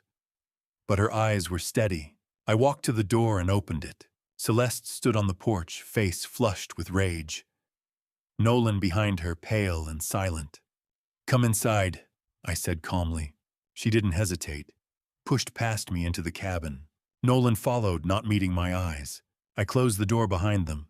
The recording device sat on its shelf between the torque wrench and dial caliper, exactly where I'd placed it 2 weeks ago. Red light invisible in the afternoon sun coming through the windows. Voice activated. Running, capturing everything. I invited her into my house the same way an engineer opens a pressure valve on a failing system, not to relieve the pressure, but to measure exactly how much force exists before catastrophic failure, because you can't fix what you haven't fully diagnosed. You know what he did, Celeste said, gesturing at Nolan. Your son. He gave the police a recording, a private conversation between husband and wife. Do you understand what that means? Yes, I said. It's illegal. Wiretapping. One-party consent doesn't apply to... Arizona is a one-party consent state, I said quietly. If Nolan was part of the conversation, he could legally record it. Her face darkened. You have to drop everything, she said. All of it. The police investigation, the charges, everything. Otherwise, you lose Nolan permanently. He goes to prison with me. Do you understand what I'm saying? I stood silent. Answer me, she shouted. Iris shifted slightly in her chair. Celeste's eyes flicked to her, then back to me. You think you can destroy my life? Celeste continued, voice dropping lower, more menacing. You think an old man in an isolated cabin is safe? She stepped closer to me. Hearts fail, she said quietly. Accidents happen. People disappear in the desert all the time. She stepped closer to me, and I could smell her perfume mixed with the scent of rage and desperation, and I understood that Celeste had never learned the difference between intimidation and persuasion, had never understood that threatening a 68-year-old engineer who'd spent 42 years working with machinery that could crush him was like threatening a pressure gauge. It just measures the force, it doesn't fear it. I stood completely still, didn't back away, didn't respond. My silence seemed to enrage her more. Say something, she demanded. I said nothing. Before I tell you what happened next, are you still with me? Comment A. If you think I should have called the police right then, or B, if you think staying silent was the right move, and tell me why in one sentence. Quick note. What follows includes some recreated details for storytelling impact, but the message behind it matters most. Celeste's eyes moved around the room, looking for leverage, looking for something to use. Her gaze landed on Iris. On the small table beside Iris's chair sat her phone, the one with photos of our wedding. Photos of Nolan as a child. 44 years of memories. Celeste stepped toward it. Don't, Nolan said quietly. His first words since entering. Celeste ignored him. In one quick motion, she reached out and snatched the phone from the table, held it up, looked at me, smiled. Maybe I keep this, she said. Maybe I go through every photo, every contact, every message. Maybe I find something useful. Or maybe she raised it higher. Maybe it just slips out of my hand. These old phones break so easily. She held my wife's phone in her hand, Iris's phone, the one with photos of our wedding and our son's childhood and 44 years of memories. Looked at me, smiled like she'd just gained leverage, and I realized she had no idea that by touching my wife's property, by stepping into physical action against a vulnerable 66-year-old woman with a weak heart, she'd just given prosecutors everything they needed to add elder abuse and witness intimidation to her charges. The recording device captured it all. Every word, every threat, every moment she stepped closer with menace in her voice, every second of her hand on Iris's phone. Put it down, Nolan said louder this time. Shut up, Celeste snapped at him. You already betrayed me. You don't get to tell me what to do. She turned back to me, still holding the phone. So what's it going to be? She asked. Drop the charges or watch your son go to prison. I looked at Nolan. He was staring at his wife with an expression I'd never seen before. Not love, not fear. Something else. Recognition. Finally seeing what she truly was, Iris stood slowly from her chair. Give me my phone, she said quietly. Her voice was calm, Tired, but firm, Celeste laughed. Or what you'll call the police. Go ahead. By the time they get here, Iris took a step toward her, and Celeste, enraged by the silent defiance from a woman she'd always seen as weak and controllable, did something that changed everything. But what happened next, no recording could undo. The sound her head made when it struck the table corner wood against bone is the kind of sound an engineer never forgets. Sharp. Final. Like a structural failure you should have prevented, Iris stood slowly from her chair and walked toward Celeste. "Give me back my phone, Celeste," she said. Calm voice. Tired, but firm. "Now," Celeste laughed. Harsh. "Or what you'll—" Iris reached for the phone. Celeste shoved her. Not a push, a shove. Both hands. Hard. Iris, 66 years old, with a heart that had nearly stopped twice bringing our son into the world, lost her balance, fell backward. Her head struck the corner of the wooden table. The sound. Sharp crack, then silence. Complete silence. Iris lay on the floor, not moving. Blood trickling from her temple onto the hardwood. I dropped to my knees beside her. My hands were shaking. 68 years old, and I'd never had shaking hands in my life. Not during equipment failures. Not during close calls on the factory floor. Not when the doctor told me Iris might not survive childbirth. But now they were shaking. "Iris," I said, pressed my fingers to her neck. Pulse there. Faint, but present. "Iris, can you hear me?" No response. Blood spreading in her hair. On "Don't touch me," Celeste was saying, backing away. Everyone saw she came at me, she attacked me, and I defended myself. I wasn't listening to her.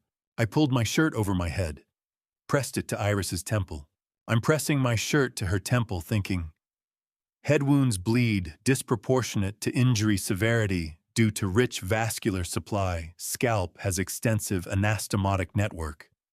But temporal bone is thin, only 2 to 4 millimeters, and underneath is middle meningeal artery. If that's compromised. If there's epidural hematoma building. My hands won't stop shaking, and I realize I'm calculating probabilities of my wife dying on our cabin floor. "Nolan," I said, not looking up. Voice steady but deadly quiet. "Call 911, now." Nolan stood frozen in the doorway, staring at his mother on the floor. Blood on the hardwood. His wife backing toward the wall, still holding Iris's phone like evidence of nothing. He didn't move.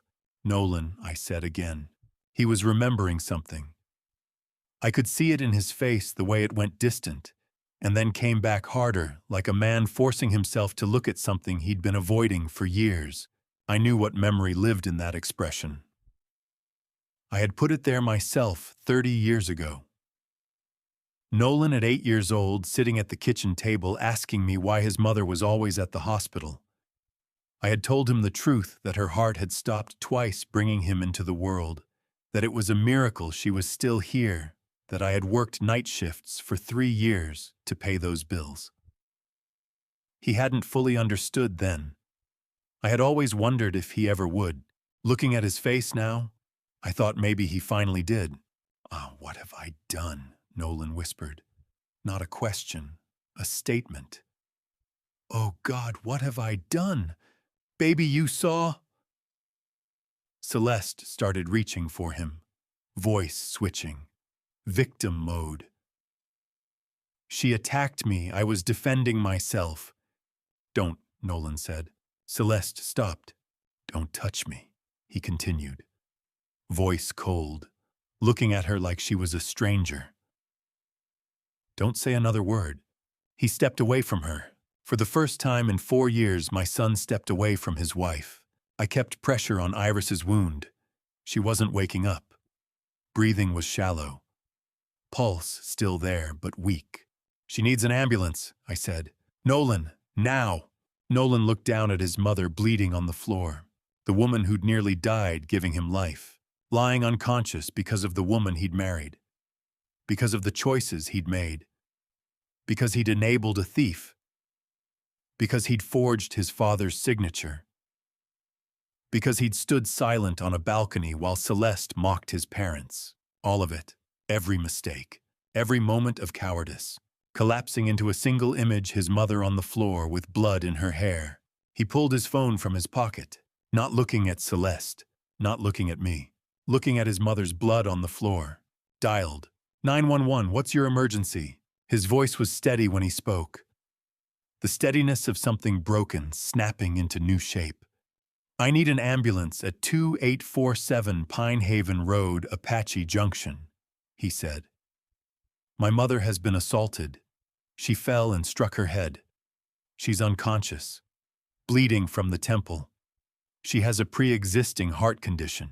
The operator asked something. Nolan answered, gave details, address, age, medical history, professional, precise, like he'd been trained to report emergencies. Then he said 6 words I'd never thought I'd hear from my son. My wife assaulted my mother. Send police. Celeste's face went white. What are you doing? She hissed. What are you? Stay on the line, the operator was saying through the phone. Ambulance is dispatched. Police are en route. Is the assailant still present? Yes, Nolan said. She's here. Is she armed? No. Is she attempting to leave? Nolan looked at Celeste. She was standing against the wall now, trapped. The phone, Iris's phone, still in her hand. No, Nolan said. She's not going anywhere. He stayed on the line, answered questions, gave descriptions, timeline. What happened? My wife took my mother's phone, he said into the phone, voice flat. My mother asked for it back. My wife shoved her. She fell backward and struck her head on the table corner. Truth. Plain, simple, devastating. No excuses, no defense, no protection. Just truth. Celeste started crying. Not real tears. Performance tears. Baby, please, she said. You're destroying us. You're destroying everything we built. We didn't build anything, Nolan said quietly. Still on the phone with 911. Still watching his mother's chest rise and fall with shallow breaths. You stole. I enabled it. And now my mother is bleeding because I was too much of a coward to stop you years ago. I heard sirens in the distance, getting closer, kept pressure on Iris's wound. Her pulse was still there, still weak, but there. Stay with me, I whispered to her. Please, stay with me. The recording device on the shelf was still running. Small red light blinking, capturing everything. Every word Celeste had said, every threat, the shove, the fall, the aftermath, all of it documented. But I wasn't thinking about evidence anymore.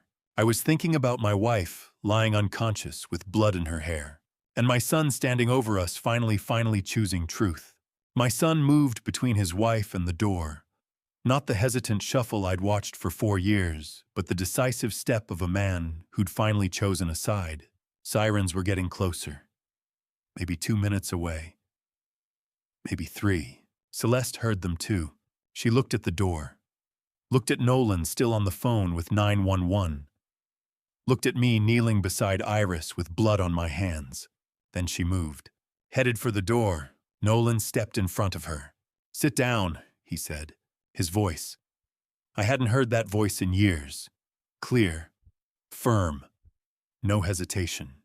Move, Celeste said. Yeah, sit down, Nolan repeated. You're not leaving. You can't. She tried to push past him. Nolan caught her arm. Single controlled movement. No anger, just mechanical efficiency. Steered her to the wooden chair in the corner. Sit, he said. She sat. Not because she wanted to. Because he made her. Baby, please, she started.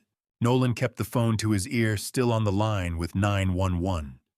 She's trying to leave the scene, he said into the phone. My mother is unconscious on the floor. Is there anything I can do to prevent her from fleeing before officers arrive? The operator's voice came through audible from where I knelt beside Iris. Sir, if you can safely prevent flight risk without endangering yourself or others, you may use reasonable means to detain. Officers are 4 minutes out. Nolan looked at the toolbox, opened the third drawer, pulled out industrial zip ties, the same ones I used to bundle hydraulic lines. Oh, what are you doing? Celeste's voice went high, panicked. You're hurting me. This isn't you. Think about what you're doing. I am thinking, Nolan said quietly. He zip-tied her left wrist to the chair arm, then her right. Proper technique. Tight enough she couldn't slip free, loose enough not to cut off circulation. The zip ties are rated for 175-pound tensile strength. Nolan left exactly 1/4 inch clearance at her wrists, tight enough she can't slip free, loose enough not to restrict blood flow. I taught him that when he was 17. He remembered. Smash him cool. Nolan said back into the phone. Suspect is detained, awaiting officers. Celeste was screaming now. You're insane. You're going to prison. You forged documents. You sold the house. You're just as guilty as...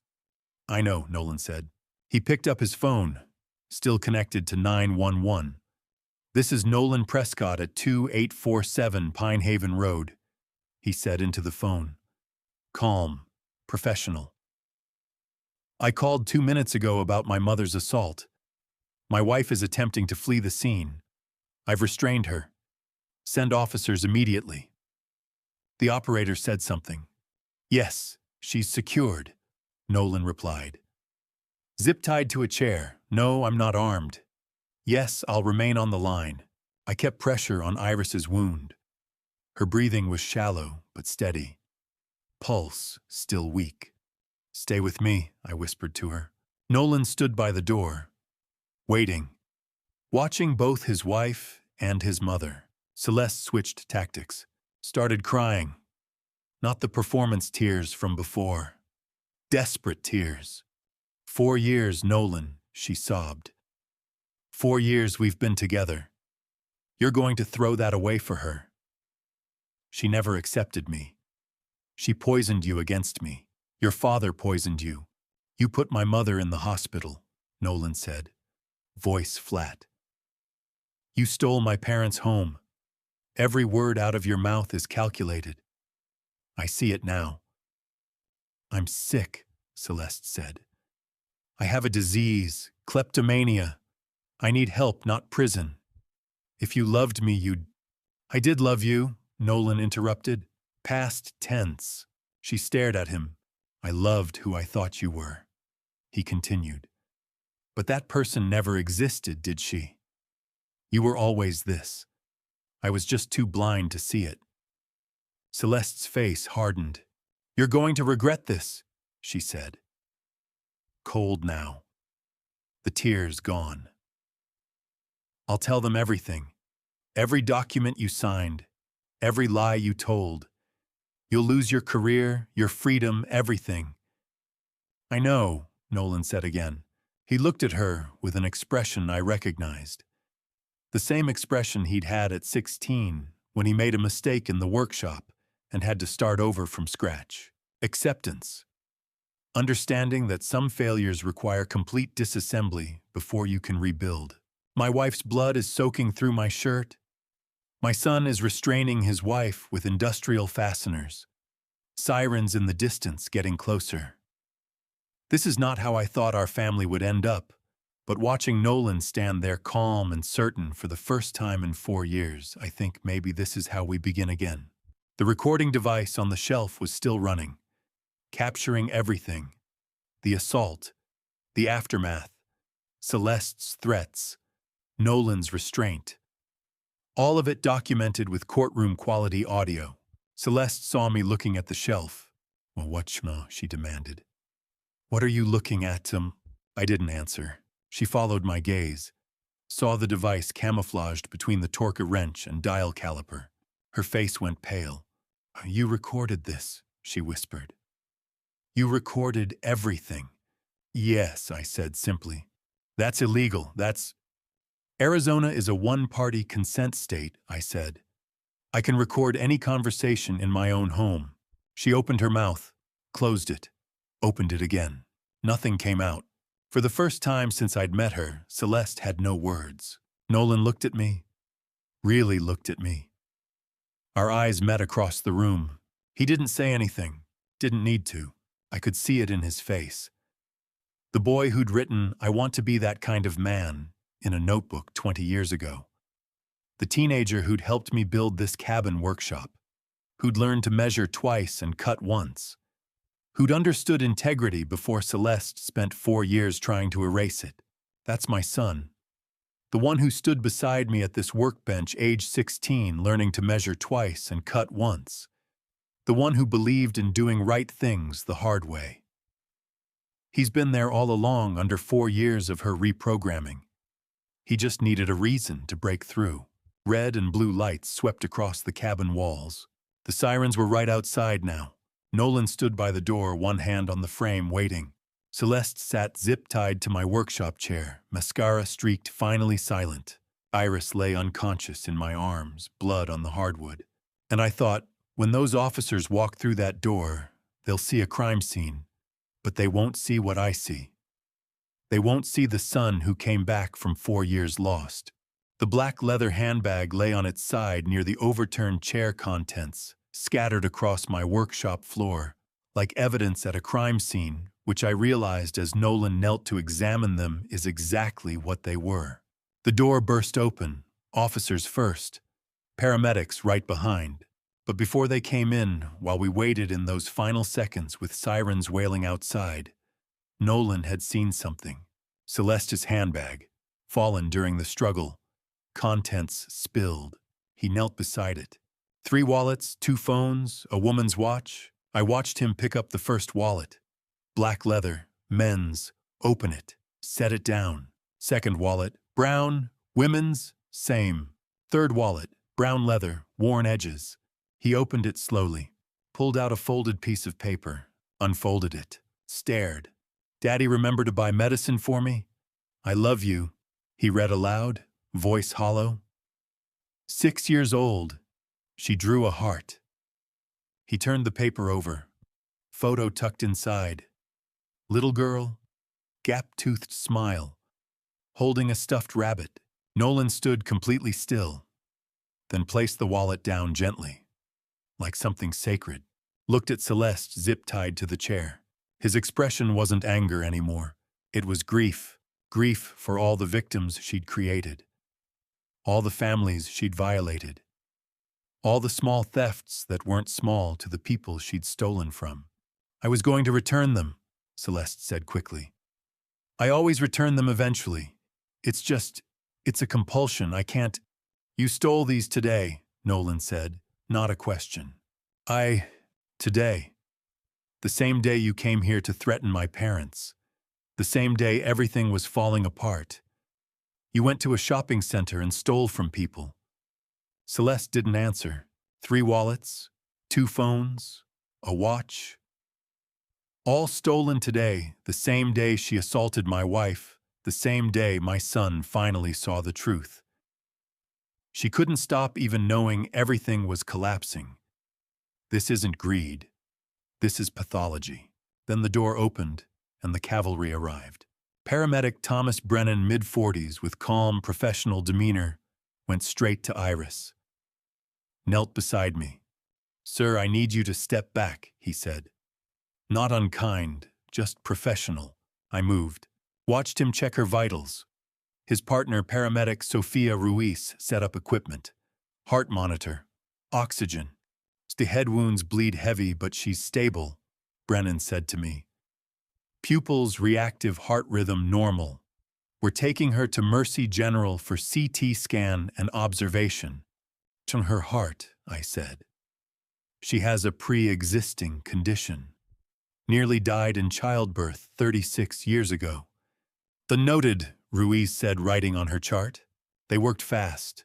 Professional. Got Iris on a backboard. Neck brace. Loading her onto the gurney. Meanwhile, Officer Denise Kowalski, the same detective who'd taken our initial police report weeks ago, was surveying the scene. Celeste zip-tied to a chair. blood on the floor, handbag contents scattered. Recording device on the shelf still blinking. "Mr. Prescott," Kowalski said to me. "Can you tell me what happened?" Nolan spoke before I could. "My wife assaulted my mother," he said. Clear, precise. "My mother asked for her phone back. My wife shoved her. She fell and struck her head on the table corner." Kowalski wrote in her notebook. "And these," she gestured to the wallet contents, "fell out of my wife's handbag during the incident," Nolan said. He handed her the brown leather wallet, the one with the child's note. Kowalski opened it, read the note, looked at the photo. Her expression hardened. She pulled out her radio. "Dispatch. I need you to cross-reference today's theft reports from Riverfront Shopping Center," she said. "I'm looking at 3 wallets, 2 cell phones, 1 lady's watch." Static, then a voice. "Stand by. There's a photograph in that wallet, little girl, maybe 6 years old, gap-toothed smile, holding a stuffed rabbit. Her father is somewhere tonight, wondering why someone would steal his wallet on the day his daughter needed medicine. He doesn't know it was a woman in an $800 coat who already owned a house she stole from her in-laws. He doesn't know she couldn't stop even when her world was ending." The radio crackled. "Officer Kowalski, affirmative. 3 theft reports filed this afternoon between 2 and 4 p.m. Riverfront Shopping Center. Descriptions match." Kowalski looked at Celeste. "Ms. Baines Prescott, you're under arrest for assault and multiple counts of theft." She read the Miranda rights. Professional. By the book. Celeste looked at Nolan, pleading. "Baby, please tell them this is a misunderstanding. Tell them I need help, not jail. You know I love you." Nolan turned away. "I don't know that," he said quietly. "I don't know anything about you except you hurt my mother." Another officer came in, cut the zip ties, replaced them with handcuffs. Celeste was crying now. Real tears this time. Not performance. Reality setting in. Officer Kowalski set the handbag items in an evidence bag, sealed it, wrote the case number. 3 victims today. How many others over 4 years? The paramedics were wheeling Iris out to the ambulance. "I'm going with her," I said. "Of course," Brennan replied. I followed them out. Nolan beside me. Behind us, I heard Officer Kowalski on her radio again. "Dispatch suspect in custody for assault and multiple thefts. Requesting you contact Detective Holbrook. She's been tracking a pattern of unsolved retail thefts, same MO upscale shopping centers last 18 months. She paused, looked back at me standing in the doorway. "Sir, we may need to search your home. This might be bigger than one day." I nodded. "Not my home," I said. "There's the house at—" I gave her Nolan's address. Nolan didn't object. "Search warrant will be expedited," Kowalski said. I climbed into the ambulance with Iris, sat beside her on the bench seat, held her hand. She was still unconscious, but breathing. Heart monitor showing steady rhythm. Nolan stood outside the ambulance doors. "And I'll follow in my truck," he said. I looked at my son. Really looked at him. He was pale, exhausted, scared, but standing straight, meeting my eyes. Not the man who'd stood silent on a balcony 4 months ago. Someone different. Someone I recognized. "See you there?" I said. The paramedics closed the doors. The ambulance pulled away, lights flashing, sirens starting up. Through the back window I could see the cabin. Police cars. Officers leading Celeste, handcuffed, crying, to a patrol car. And Nolan standing in the driveway, watching us go, one hand raised in a gesture that looked like goodbye, but felt like something else.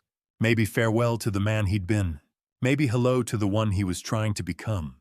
I turned back to Iris. "Stay with me," I whispered again. Her fingers twitched in mine, just barely, but there.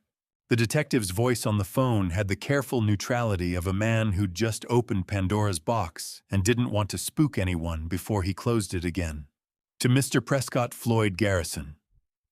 We executed the search warrant at your son's residence this morning. I'm calling to give you a preliminary count before the official report." I was still in the hospital parking lot. Nolan sat in the passenger seat beside me, staring at his hands. When I put the call on speaker, he didn't move. "How many items?" I asked. 47. The number hung in the air like a verdict. "We found them in a locked drawer in the master bedroom closet," Floyd continued. "Each one bagged separately. Zip bags. And here's the thing. Each bag has a handwritten label. Date, location, description. Your wife's vintage Cartier watch from the living room credenza, March 19th, 2019.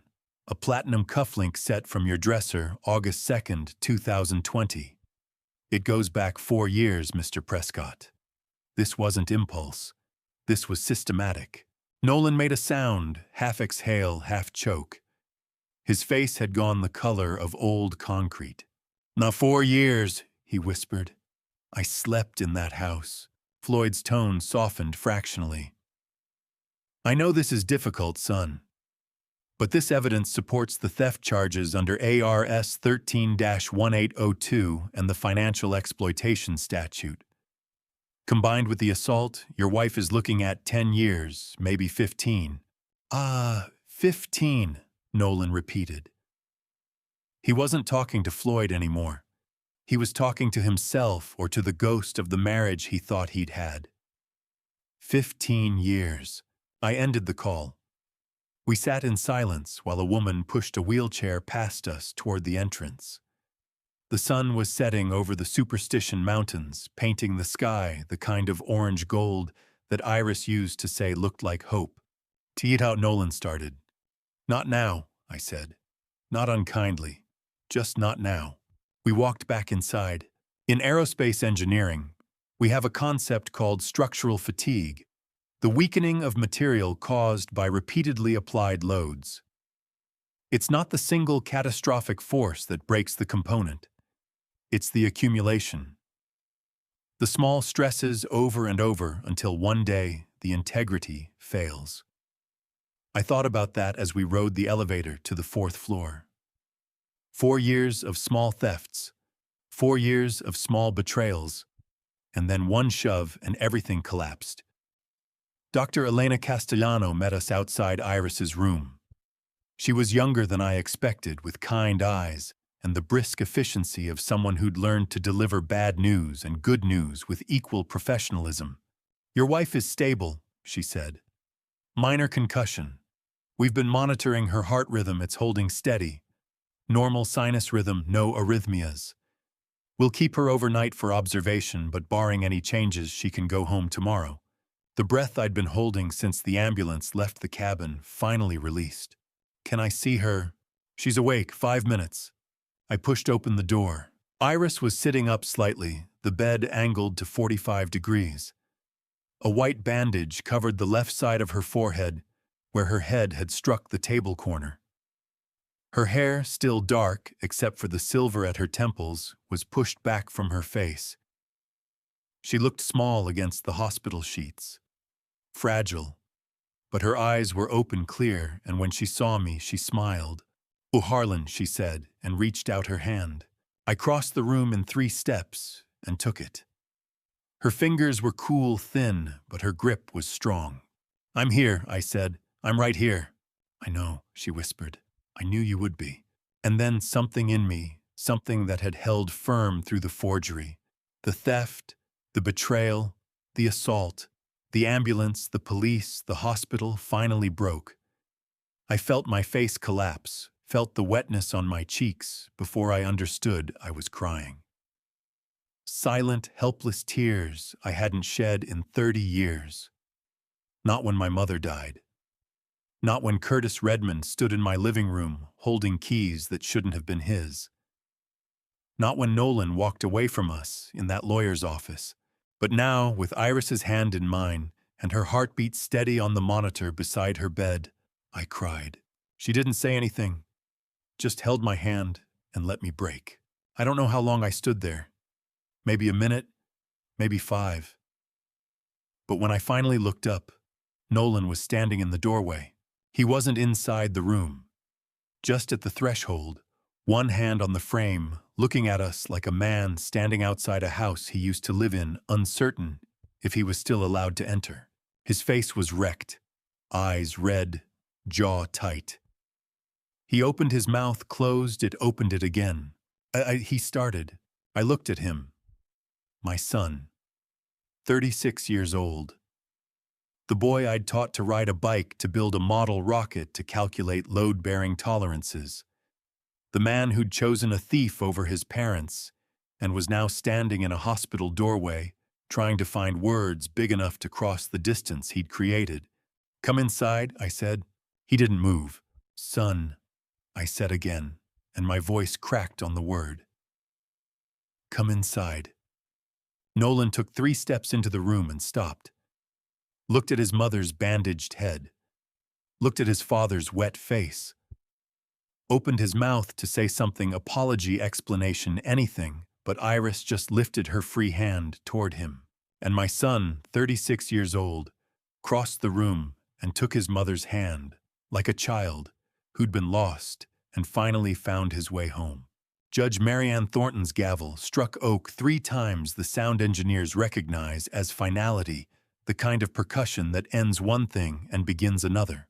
3 weeks had passed since the hospital. Iris had recovered the concussion, healed her heart stable, but the scar at her temple remained a thin white line that caught the light. Nolan had moved into an efficiency apartment on Thomas Road. We'd spoken twice. Brief, careful conversations that felt like walking on ice. Now we sat in Maricopa County Superior Court Courtroom E, waiting for the woman who'd tried to erase us to learn what erasure felt like. Judge Thornton was in her late 50s, silver hair pulled back, the kind of steady presence that made you believe the system might work. She'd presided over 3 days of hearings, forensic accountants, medical testimony, 47 pieces of evidence walked through one by one. Celeste sat at the defense table in county blues, hands folded, face blank. Her attorney had argued kleptomania as diminished capacity. I'd listened to him describe her condition like something that happened to her, not something she chose every single time. Judge Thornton was ready to rule. "Your attorney argues that kleptomania constitutes diminished capacity," she began. "I acknowledge it as a mitigating factor, but it is not a complete defense. You demonstrated planning the locked drawer, the labeled bags, 4 years of systematic concealment.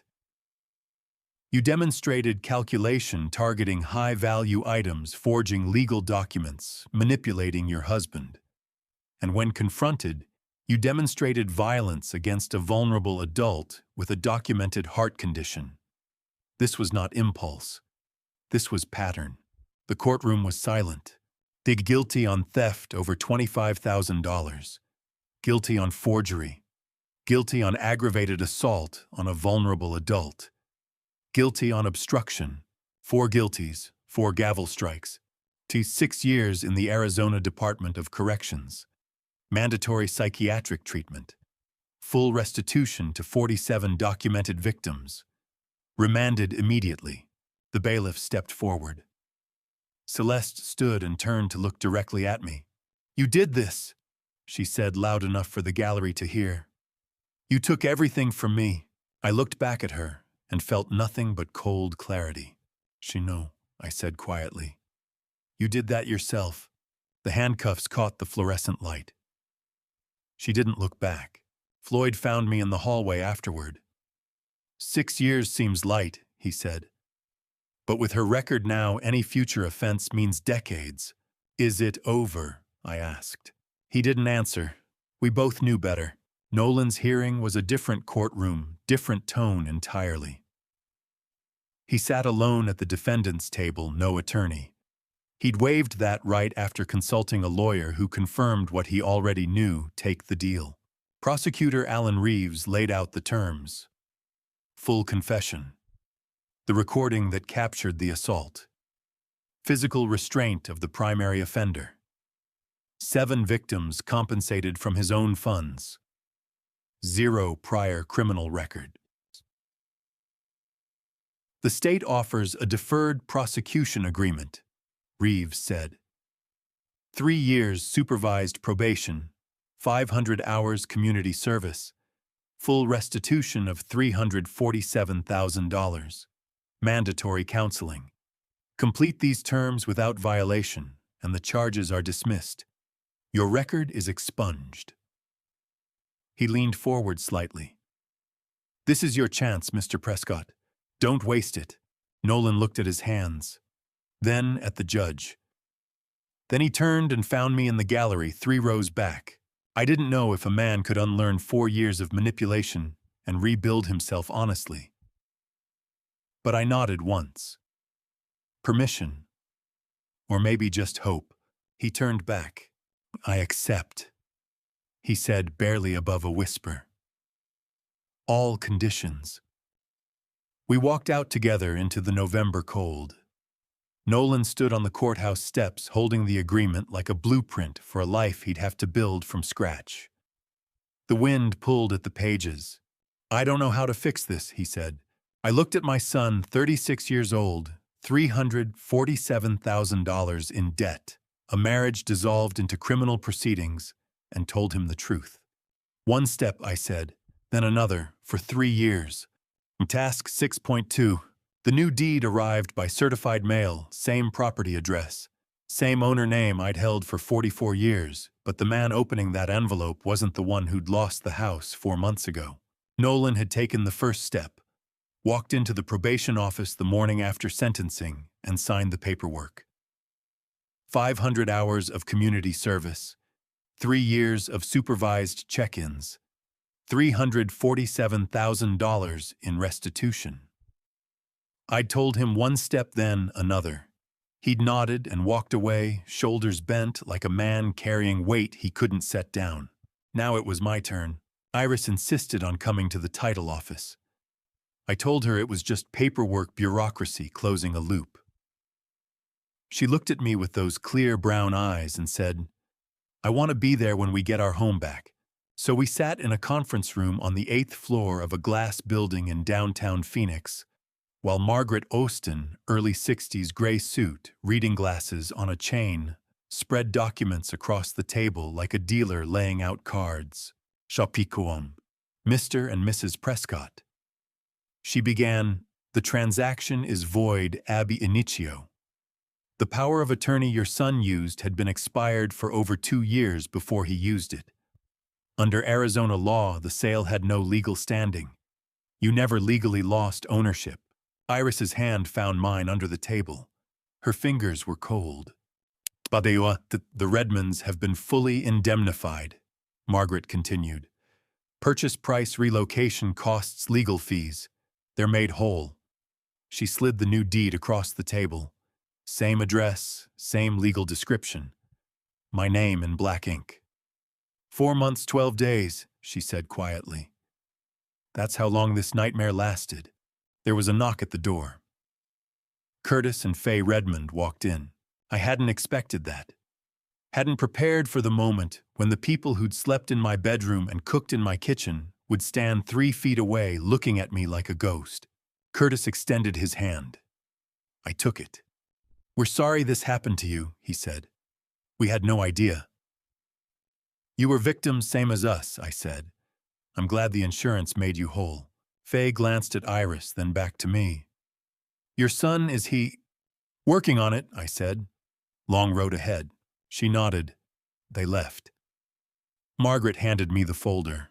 Congratulations, Mr. Prescott. You're home. But I wasn't. Not yet.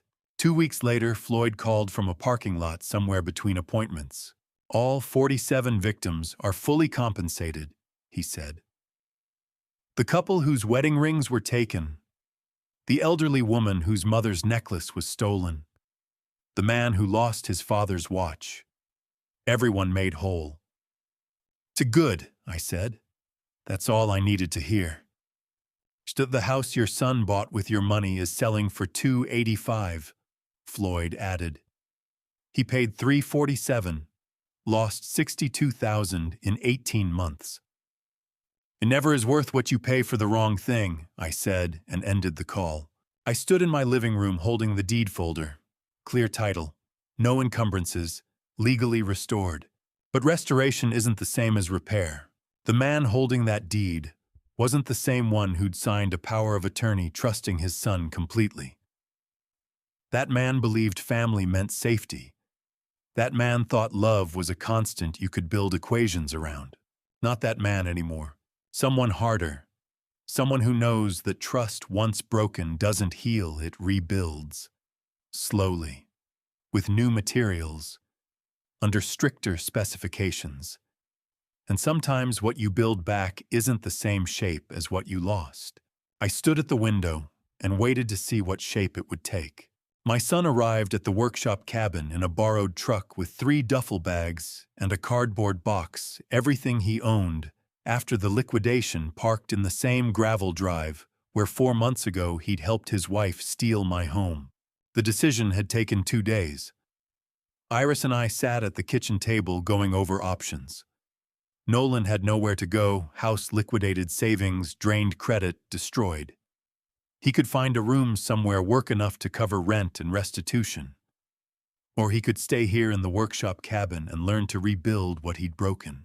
Iris looked at me, eyes still carrying the shadow of a concussion, and said, "He's our son. We don't abandon broken things. We fix them." So I called him, told him the cabin was available, told him the terms: probation, compliance, restitution payments, no excuses, no second chances after this second chance. He said yes in a voice so quiet I almost didn't hear it. Now he stood outside the cabin door, hand raised to knock, but frozen there a man who'd forgotten whether he still needed permission. I opened the door before his knuckles touched wood. "Come inside," I said. "Don't stand in the cold." He stepped across the threshold. The cabin was small main room with kitchenette, bathroom, bedroom, barely big enough for a twin bed. But the whiteboard on the wall held something different than workshop schematics. It held the entire case mapped out in my handwriting. Timeline, evidence inventory, legal outcomes, house restored. Nolan stood staring at it, bag still in his hands. "You kept all this?" he asked. "Engineer doesn't erase a schematic until the machine runs perfectly," I said. "Yours isn't running yet."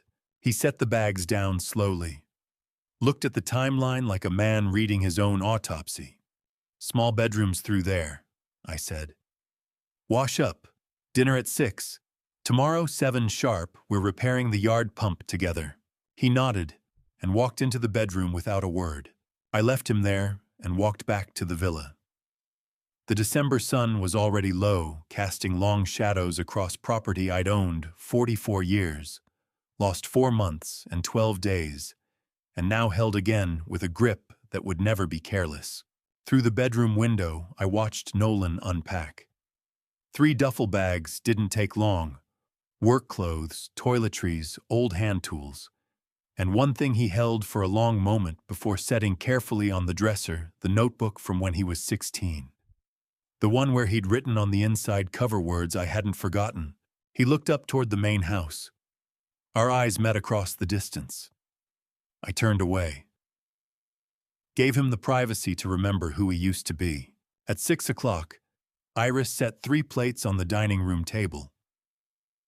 The third place setting looked foreign, like an artifact from a different era. Nolan knocked before entering. He'd learned that entry was a privilege, not a right.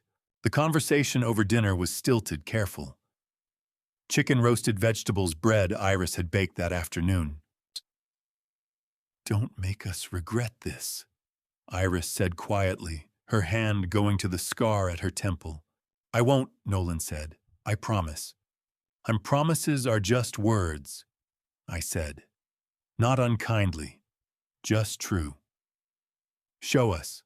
After dinner, I handed him a rolled schematic. The yard pump exploded view, every component needing inspection. "Study this tonight. Tomorrow we start at step 1. He unrolled it, saw the complexity, the hours of work ahead. "So don't thank me," I said before he could speak. "Show me. One step, then another. That's how you rebuild anything, machine or trust." That night, I walked past the cabin on my way to check the fence. Light glowed through the window. Nolan sat bent over the schematic, making notes in the margins the way I'd taught him 20 years ago. He looked up, saw me in the darkness outside. Didn't smile, didn't wave, just nodded.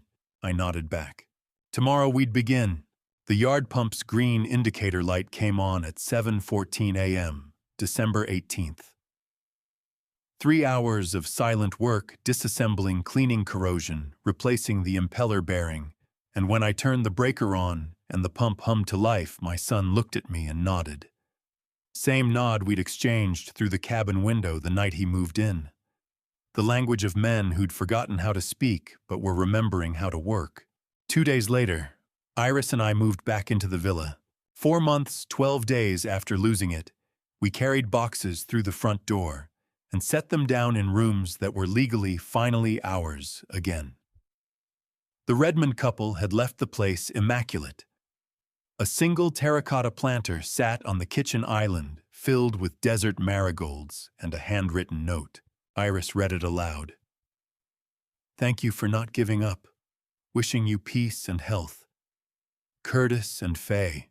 Her voice caught. She set the note down carefully. "They didn't have to leave this," she said.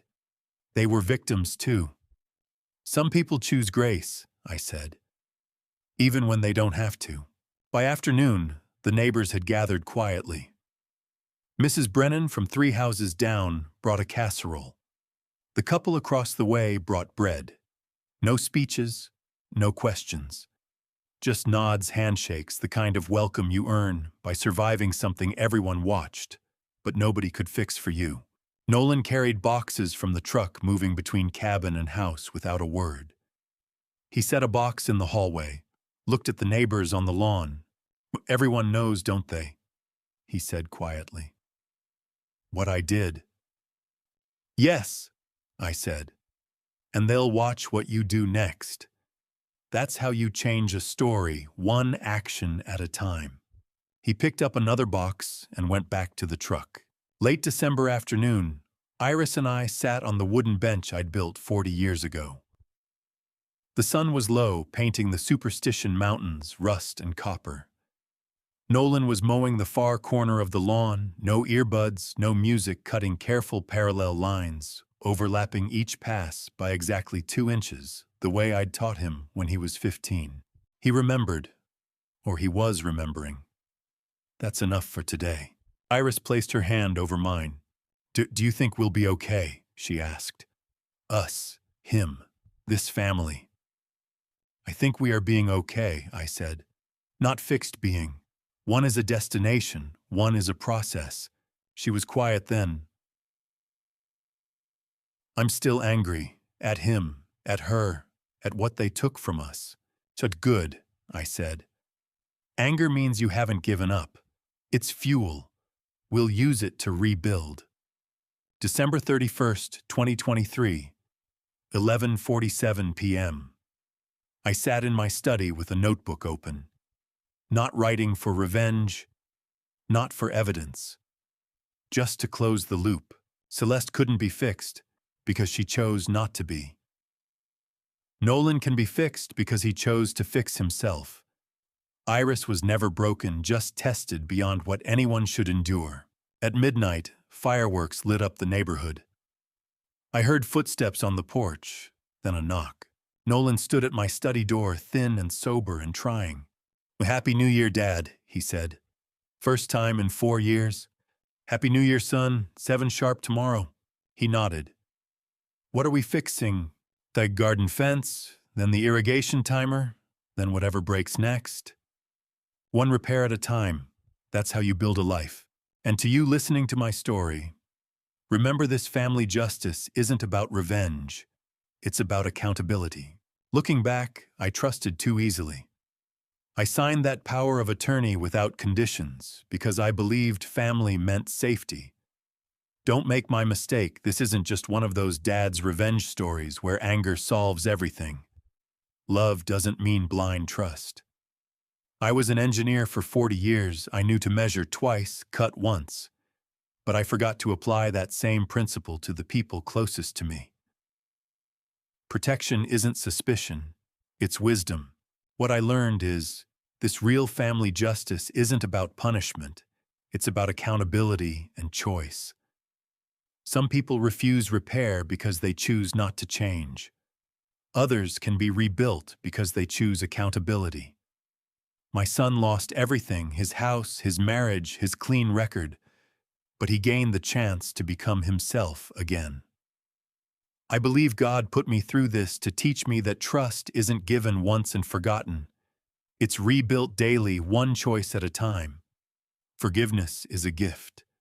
Reconciliation is a process. And that process takes patience, structure, and faith in the possibility of change. If this story resonated with you, if you've faced betrayal, or had to rebuild broken trust, I want to hear from you. Leave a comment below. Share this with someone who needs to know they're not alone in seeking family justice.